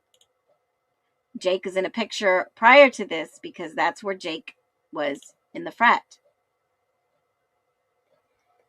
And Blank is taking over for him. He knows them pretty well. He'll be done in a semester. He and Kaylee started talking about a month prior to the homicide. She would come back with him and stay at the fraternity. They talked on Saturday at the pregame. Kaylee apologized to him and wanted to go to the game with him. He had already had plans to go to the formal that evening with blank blank. Kaylee texted him that night. He ignored it. Kaylee was pretty drunk, he said. Probably texting others as well to hang out. Texts were through Snapchat. Snapchat deletes after 24 hours. His primary way to communicate through is Snapchat. He really never had standard text messages conversations. He's still a blank and lives by himself on blank. He was out of the picture on Saturday night because being at the formal. He usually knows where the guys were going to be and they were comfortable going. His frat is comfortable going to Xana's house party for a party. He's aware of everybody in the relationships with the victims. If there was someone who was not allowed in Xana's house, he would know. Maddie and Blank were enamored with each other. It would probably be Jake. He does not know who was hooking up with who within a group of people. Blank is dating Blank from Boise. That would probably be Dylan. And someone from blankety blank and the frat house got into it with someone. He feels pretty terrible about what happened. Blank blank was the latest blank of the fraternity. He was visiting the weekend of the homicide and he was staying at blank. His cabin is at the end of, I would say, Queen Road. On November 13th, between 11 and 12 o'clock, Blank tried to get a hold of him, that something had happened at Xana's house and he needed to do a head count. A head count is when they get a hold of everybody. And he basically said there was a fight. They were all at the corner club and nobody saw an altercation. The university is still looking at the fight from the formal event. He was gone for the weekend of the formal. It looks like he was talking about somebody that was in the same frat. He recommended the university that Blank write apology letters to the university and the sorority. Was he talking about Showalter? Who was he talking about? That was interesting. The House is now waiting to hear if they're on suspension or not from the formal incident and a couple of hazing allegations. He even said they're knocking on death's door and they'll probably get cut from the chapter. Blank was the one who incited the altercation. So, and he goes on to say he gave him their cell phone. FBI got it, downloaded all the contents, said he wasn't around. He called and checked to make sure everyone was okay. He went to go get food at McDonald's. Then he realized he couldn't get a hold of Xana. Maybe she was talking to the police. They tried to stay positive. At 3 or 4, they got an update saying that all 4 people were dead. By Monday, everyone had gone home. There was about 60 people in the apartment attending the party.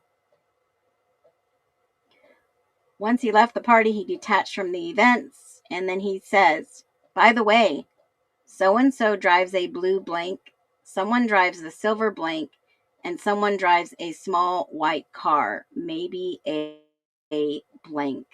And these are the cars that they went and they surveillanced and they basically followed for 2 days in Boise. Yep. Yes, folks. Those were the ones. And then it gets better. But I'm not going to tell you everything I know. Y'all have to start reading. There is so much to this investigation that I don't know how they blamed Koberger, because even the state's exhibit is what gave us a clue that Connor Chestnut was on the list. We had no idea who he was. And Connor was on lab item 6. DNA. And prints. Handprints of Connor Chestnut and John Jack Rogers Showalter. Prints in black and white. Labs. Yes, folks. Can't make it up. It's all there in black and white. Oh, there's so much more. There is so much more.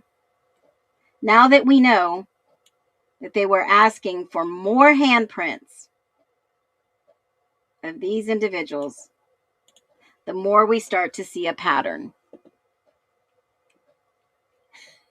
Phoenix, we depend on you to tell us. That's why we are here. I'm telling you. Yes, these names are real, guys. These names are very real. I've showed you Connor Chestnut. I've told you all about him. I've told you that and then some. Talked about people in length. These people are real. These are real names. These are real individuals. These are real court documents. These are real people. Speaking of real people, I'm going to tell you exactly, since you guys are asking, what I found in regards to why were they wanting to talk with Sophia Whitehead. Does anybody know who that is? Sophia Whitehead. It just so happens that Sophia knows, I would probably say, a lot of people on the state's witness list. On the state's witness list, Sophia, which probably will be on private after this live, because somehow everybody tells everybody and they put their freaking social media on, what do? They put it on private or they delete it. But that's okay. I already went through this whole list. I got everything I need. I can show you a video. She knew Connor Chestnut. Okay. Just because they're friends. I mean, they went to the University of Idaho. You know, you can go out there and look on social media. It's all public. Okay. All public. And this would make sense if Lana said that the CI was Dylan. It's possible there was more than one. It's possible her stepmom, I should say, is a former district prosecuting attorney in Ada County. She was a prosecutor, a lawyer. It would make sense if there was something going on in that university. Connor Chestnut, let's just see who else she knows. He was on the witness list. Let me go look at my little cheat sheet real quick. I made notes all over it. Hold on. Here we go. All right. This little list of mine. Okay. Sophia, friend of Connor Chestnut, Alpha Phi, Peter, she knows Peter E. and Jack S. Mason Barstow knows Jack and Hank Showalter, friend of Xana. Let's see what else. Let me go back to her little book face. And let's see who else is on the list. I think Clemens was on the list. Jake was on the list. Ashlyn was on the list. Peter. She's the only one that knows quite a few people on this witness list. So what was going on in Idaho on that night? Mason Barstow, again, Delta Ta Delta. Just showed you that picture. Mason Barstow, Delta Ta Delta. What was going on that night? Peyton Nichols, Lake Campbell. I mean, the list goes on. There's Hank Showalter. Let's see who else. Quite a few people. She's the only one that seems to know a lot of these people on the witness list that were actually allegedly at some party that individual said they didn't have a party, that they had some event to go to at 3 a.m. and he borrowed his brother's truck to get there because he didn't have a vehicle. Let's see. Clemens. Who else?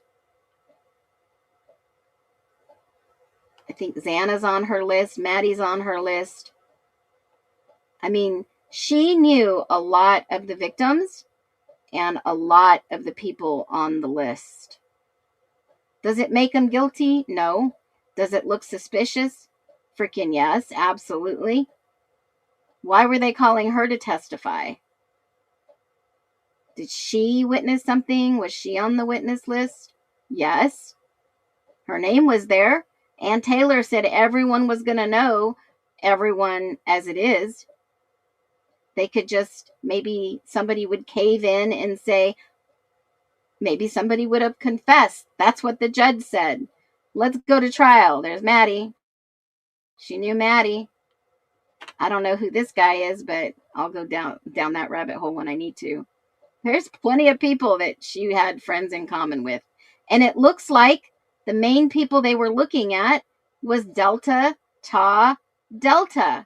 Does anybody remember anything else from that night that seemed odd on that night? Anyone?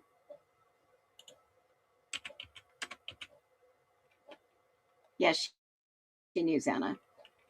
Anyone else? Anyone else remember anything odd that night? I do. And I'm going to go back to the video and then we're going to cut it short. Well, we've already been here long enough. I'm going back.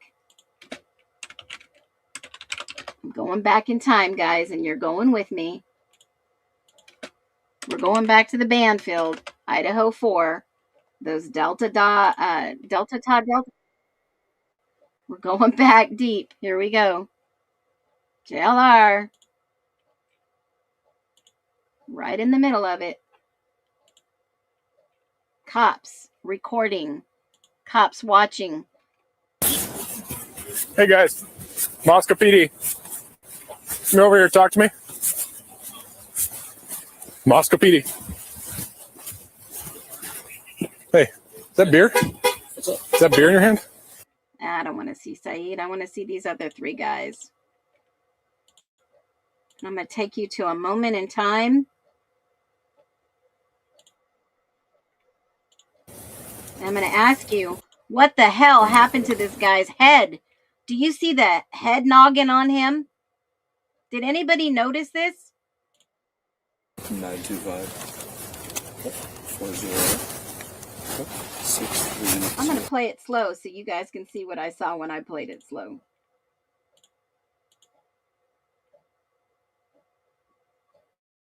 Either this guy has got some big knot on his head. I'm going to try to get as close as I can when they shine the light on him. No, they blocked that out. They block him out for some reason. What the hell is on this guy's head? Wait till he turns.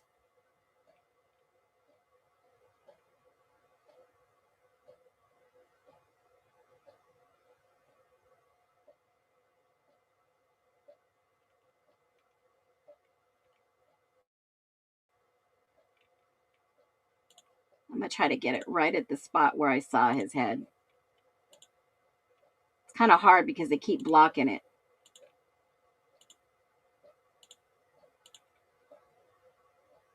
I think they blurred it out. That's why.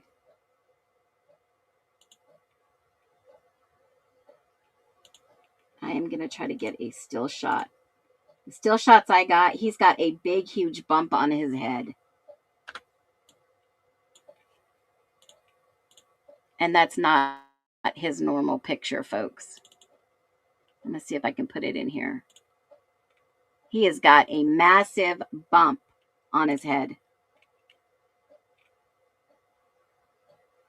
I don't know if you all can see that. Look like a golf ball. Yeah. No, he doesn't have a big noggin.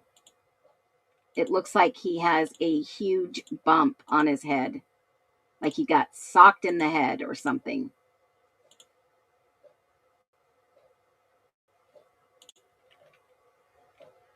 A punch?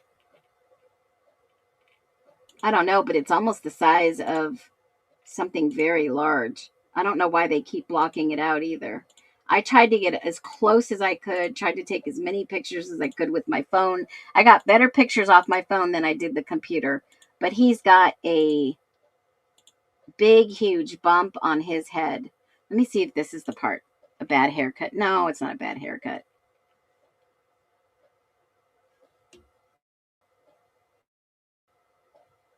Let's see if I can get a better picture here.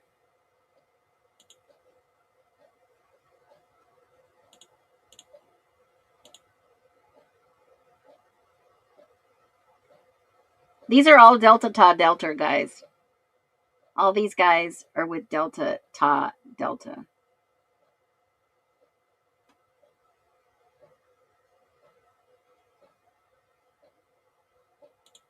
Let me see if I can get a better picture. He steps off to the side.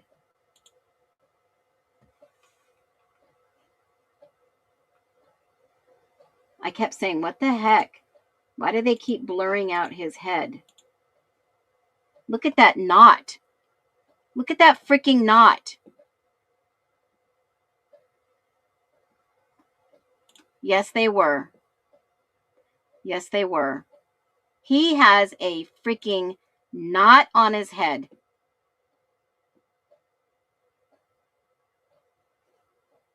They keep trying to blur it out. Look at that. I don't know if anybody noticed it. All you have to do is play some of these freaking videos slow and you will be able to start seeing stuff.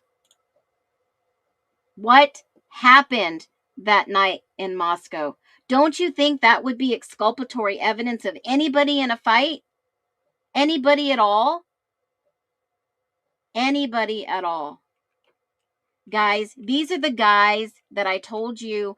One of the kids lied and said he was in his dorm when he was actually standing here. I told you guys this before. I told you this before. Go back, watch my lives. This kid said he was somewhere else where he was standing right here getting a ticket. I even showed you in iCourt, the repository. This kid got a ticket. I will show you again live so you guys know. I mean, I cross-reference check everything.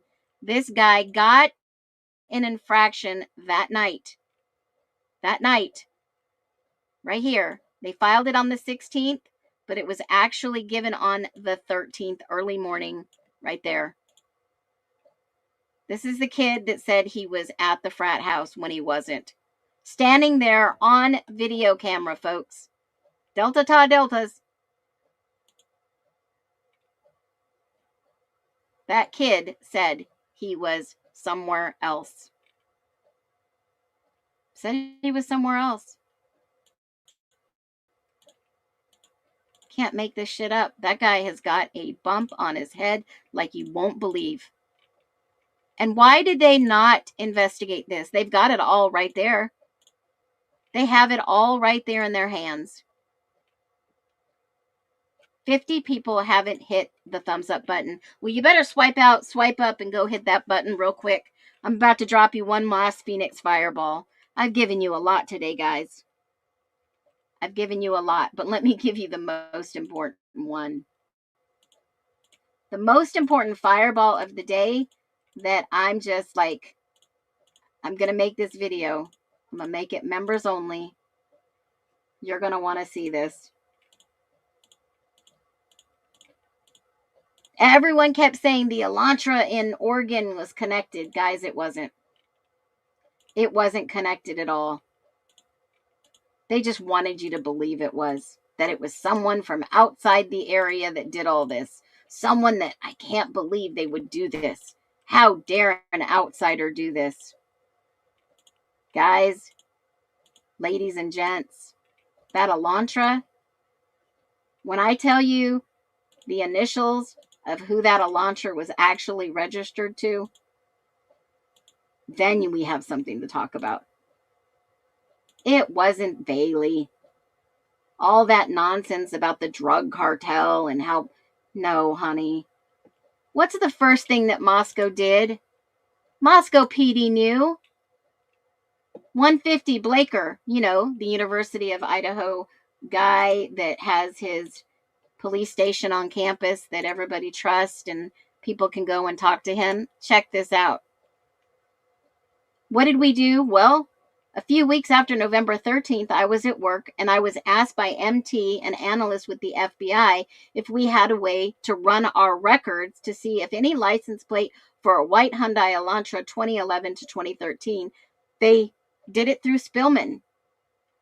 And he had his parking enforcement officer run those plates. Okay, then they got the printout. Random parking lot attendant or a random cop that found them. Please. This just makes me sick. What you're going to see next is going to make you sick too. 218 sequence number. Tyson Barrett. Captain Tyson Barrett. U of I documents from General Counsel. On 11/19, I emailed KN at the U of I of Office of General Counsel requesting a list. This is legal, guys. Requesting a list of vehicles with parking permits on the U of I campus. Just days after this unaliving. Days. The request was made to assist investigators locating a person who owned vehicles of interest in the ongoing homicide investigation. They were asking for the U of I students with the Elantra. Yes, folks.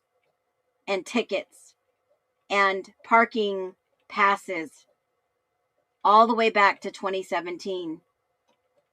They forwarded it to the investigation team. Then at the end of the month, they requested all the rosters for fraternity and sororities on campus to assist with this investigation.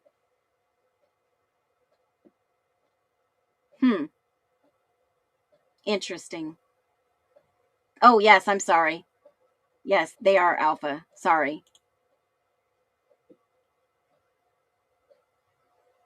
Now, they wanted to know all the fraternity and rosters of anybody with the case that could possibly have an Elantra. And they wanted the rosters for the Greek organizations of the U of I campus from fall 2019 to fall of 2022. They received an email, class instructors, everything, class location, times, students, forward everything over, and they wanted that email request from the FBI. that contained spreadsheets, U of I campus, and card swipe lock. I forward all the information to the investigative team.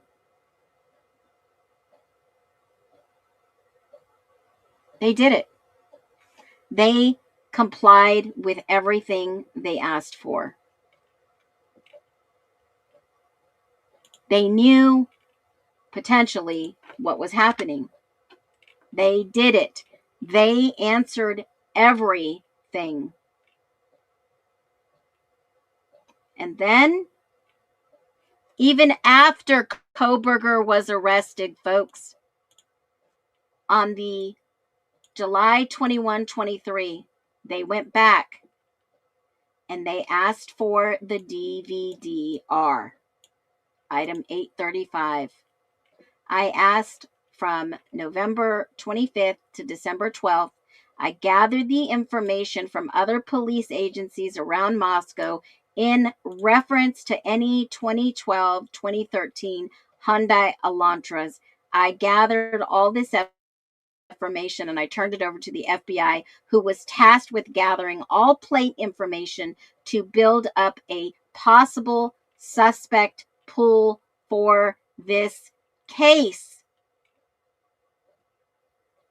After Kohberger was arrested, after he was arrested. Now, they even went one step further, folks. Yes, they did. On the 26th, just days after, they go and they request information about past tenants for Palouse properties in the area of King and Queen. They got the DVR information of the Hyundai Elantras from the same property management. Of course, this investigation had DS, the manager of Palouse Properties, reach out to me and ask if we wanted information about the past tenants and any information of who might own a Hyundai Elantra for the properties he manages. Sure, we'll take it. He provided all the information to the FBI. See, they still have somebody to answer to. They don't answer just to themselves. And then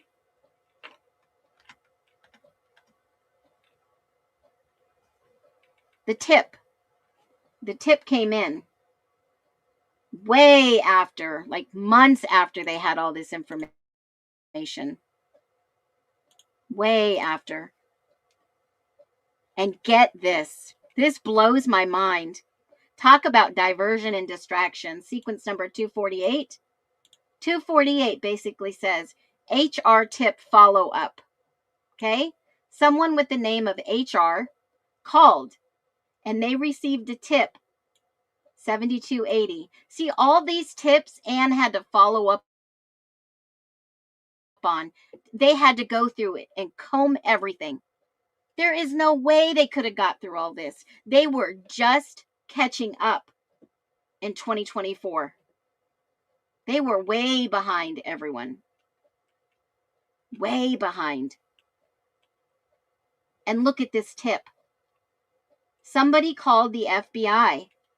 The tip stated AL thought her friend HR drove a white Hyundai Elantra and was around the 1122 King Road the night of the homicides. The FBI, S.A. Shirley, spoke to R in December, but there were no details in their communication about this. I called R on Tuesday and confirmed. Hold on a minute. Something's not showing on the screen. Hold on.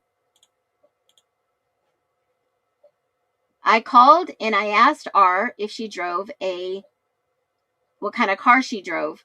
She said she drove a white Ford Focus. I confirmed this by running her license plate through the DMV of Idaho, which showed me a 2014 Ford Focus, white. I asked R if she'd been driving near King Road the night of the homicide. R said she was not, and she said her car was parked on the street near her sorority at blank blank street in Moscow. R said she saw Kernodle briefly at the frat the night prior to the homicides, but otherwise had nothing else to talk about. Somebody called and said she drove an Elantra, trying to place the blame on someone else. Wow, folks, that's the only thing I can listen to. That's the only way I interpret that one. Wow. I should make this all a separate stream about the Elantra. I should, because boy, there's a lot on this Elantra.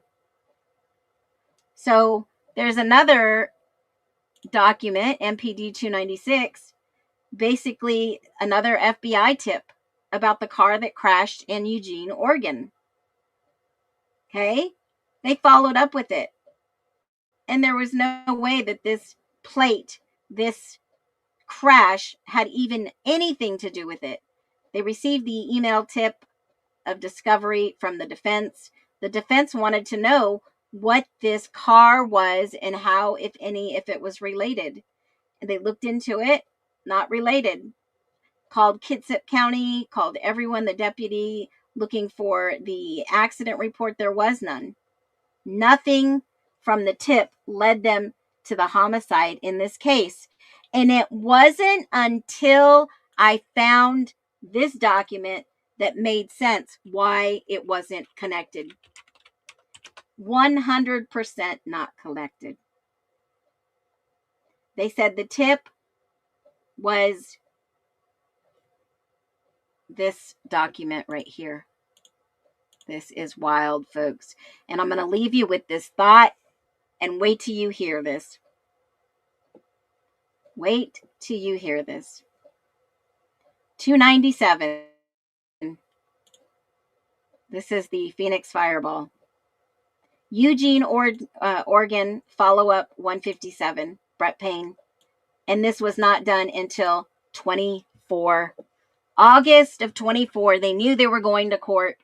The defense was getting heavy into these tips, getting steps and steps closer to the answer. Do me a favor. Everyone that has hung in here for 2 hours and 16 minutes, make sure you hit the thumbs up. Do you guys want to know who owned the Elantra? Drop a 1. Drop a 1, because I'm going to tell you what the report was found. 297. But how can we verify the tips were real?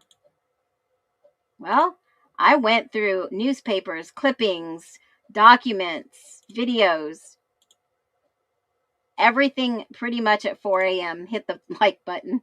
I love you, Amanda. You are awesome. 2024, the defense was finally catching up on all these tips, enough to go back and start questioning, whose car was this? I want to see the police report for this car in Eugene, Oregon, and I want you to give me everything you know on Elantras. I want it all, says Ann Taylor, because my client is factually innocent. I want to know.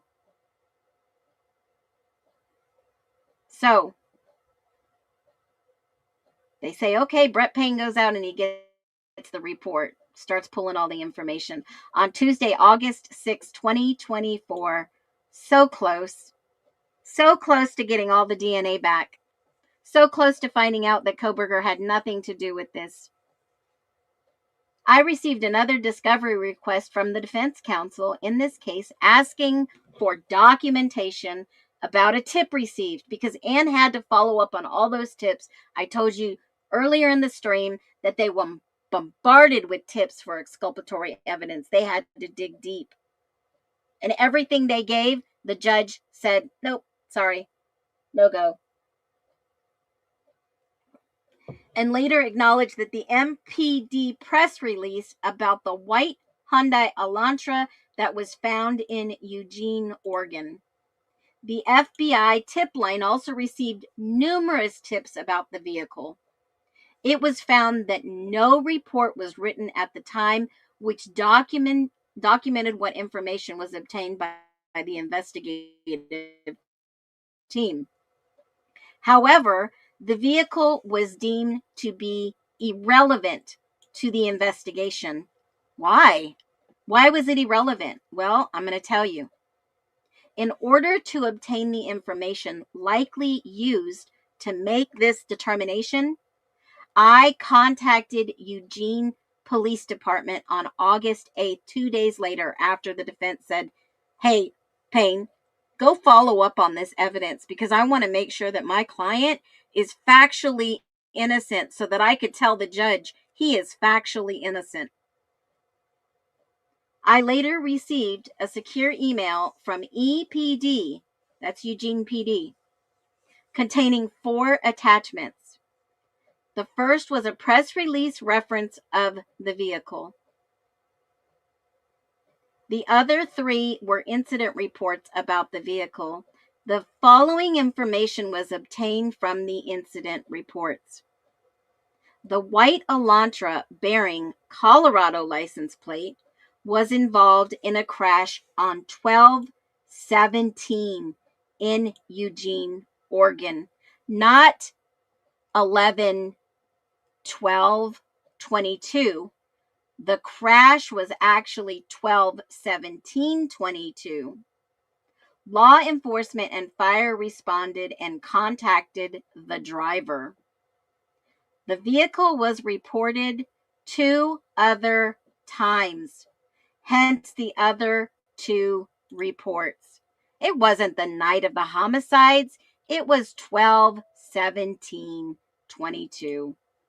One driver's license was ran during the report and was listed as AR. The vehicle was crashed and had extensive front damage. In my humble opinion, Grace Kirk, 1922, says they deliberately kept all this info from Anne before the trial. Exactly. That's why she had to go back and ask for more information, more evidence, more document, more facts. Absolutely. There was no time for, she was trying to put the pieces together as they kept throwing stuff at her. And then she had to go back and verify it. Absolutely. And here is the fireball. Here's the fireball. The RO, the registered owner of this vehicle, was determined to be AG. Now, I don't know who those initials are. The vehicle was determined to be AG. It is unclear who contacted G at the time of the report, but the determination was made that the vehicle was no interest to investigators. The information provided by Eugene PD is attached to this case.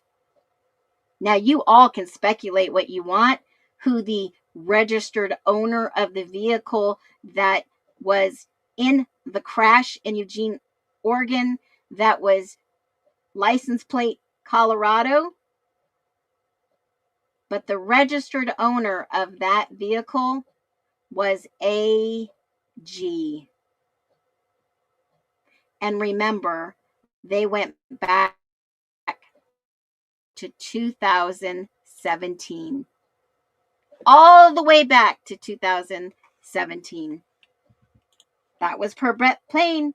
They went back all the way to 2017 to see whose name was the registered owner with Colorado license plates. And that was attached to the 1122. Exactly. She got married in 20. Let me see. He moved. Hold on a minute. I can tell you exactly when. He moved to California, I think, in 2017. He moved to Los Angeles in 2017 to pursue his passion. You know, folks, I'm always one step, just 1 or 2 steps ahead. You believe what you want at that time frame, but the registered owner was AG, and it had Colorado license plate. Don't know. You guys can speculate it. all you want. But that was on MPD, Supplemental 297, right in front of us. It does say the license plate was involved in a crash on 12/17/2022 in Eugene, Oregon. The license plate was that bearing Colorado plates right here. The report was listed as the driver AR. No idea who that was. AR. And the registered owner of the vehicle was determined to be AG. It's unclear who contacted G at the time of the report, but the determination was made that the vehicle was of no interest to investigators. Wow. Wow. Okay, you ran the VIN years ago. What did you find out, Colleen?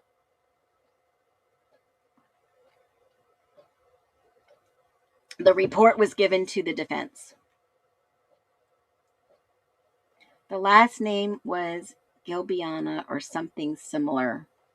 Well, I don't have the plate number to run, or else I would myself. I think she was there that night with her dad. Well, we can only speculate. And there you have it. Pam Gilbiana or some similar spelling. There's MK. It was stolen. Wow. I'll dig. I'll definitely dig. But I want to know what happened to this guy's head still. I really want to know. And they were Alpha Lambda, weren't they? Alpha Kappa Lambda. Little. All they do is lie. How can you think this is? They had to give this to defense. It's called discovery. And it says, I certify and declare under penalty of perjury pursuant to the law of the state of Idaho that the foregoing is true and correct. Who would put their career on the line? Yes, he left the police department, but who would really put their career on the line? Who would do such a thing? A veteran. Maybe Pete, we see you. Yeah. His head normally does not look like that, guys.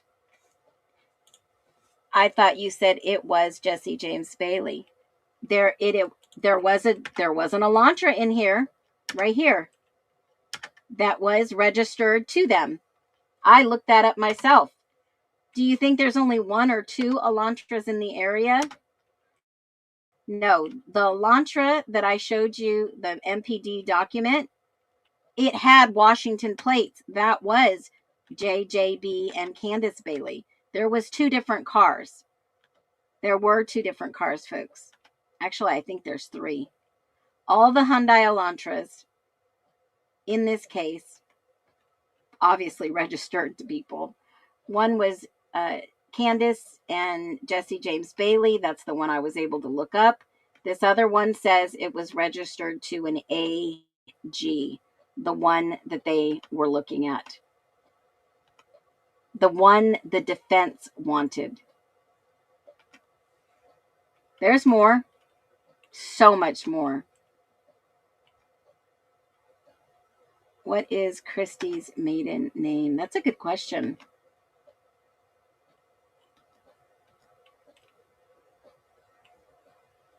I think I know. Hold on a minute. This is the one that Les is talking about. Let me show you this document. This is the one that someone gave me, and I was able to run the plates myself. And I verified it. Hold on one second. Let me pull this one up. This document is 296. And this one said, this plate returned to C or JB from WA. That plate number on tip 108 given to the FBI, that was a different car that had nothing to do with that. Because the Arco gas station asked if there was an older male trying to at the gas station, and they reviewed, I think they reviewed the tapes, and several employees at the Arco said none of them remember an older male matching that description. So there was no older male. And that is the report that came back on the other Elantra registered to Washington. The one that I just told you about was registered in Colorado. That was 297. That Elantra was registered in Colorado with a license plate, and it was involved in the crash on 12/17/22. 12/17/22. And the owner was determined to be AG. And I don't have the plate number to what was Christie's maiden name? Let me see.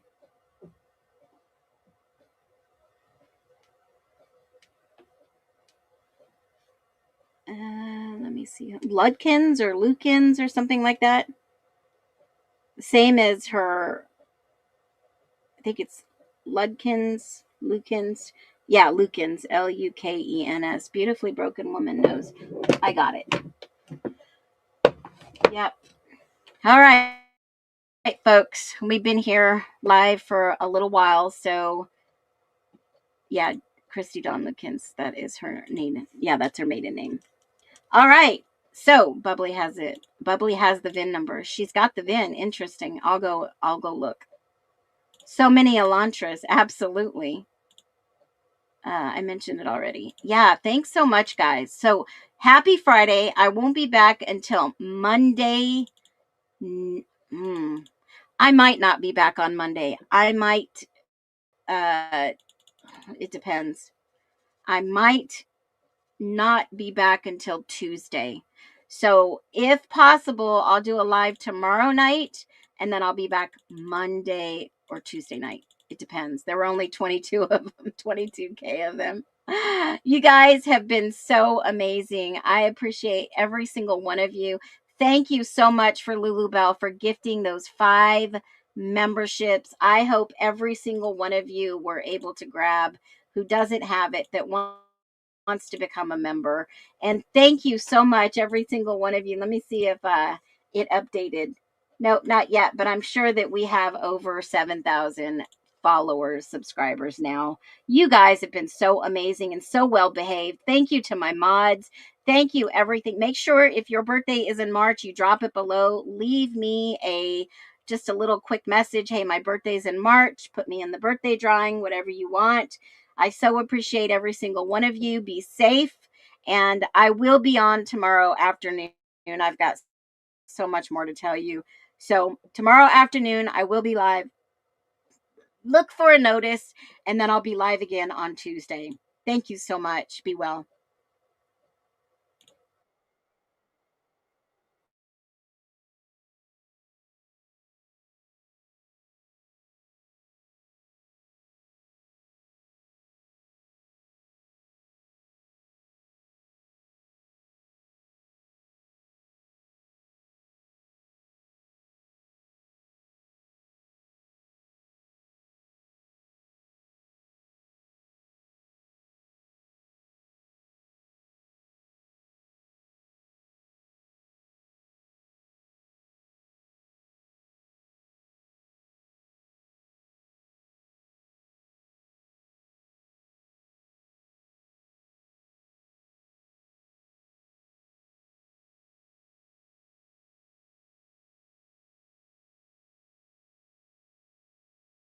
Off the long forgotten suits, a single thread to pull the story through.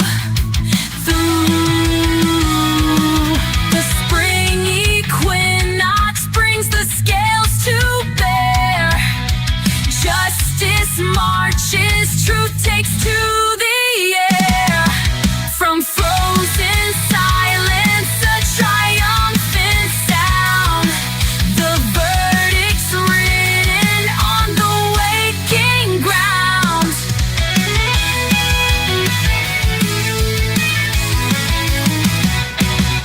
the wind.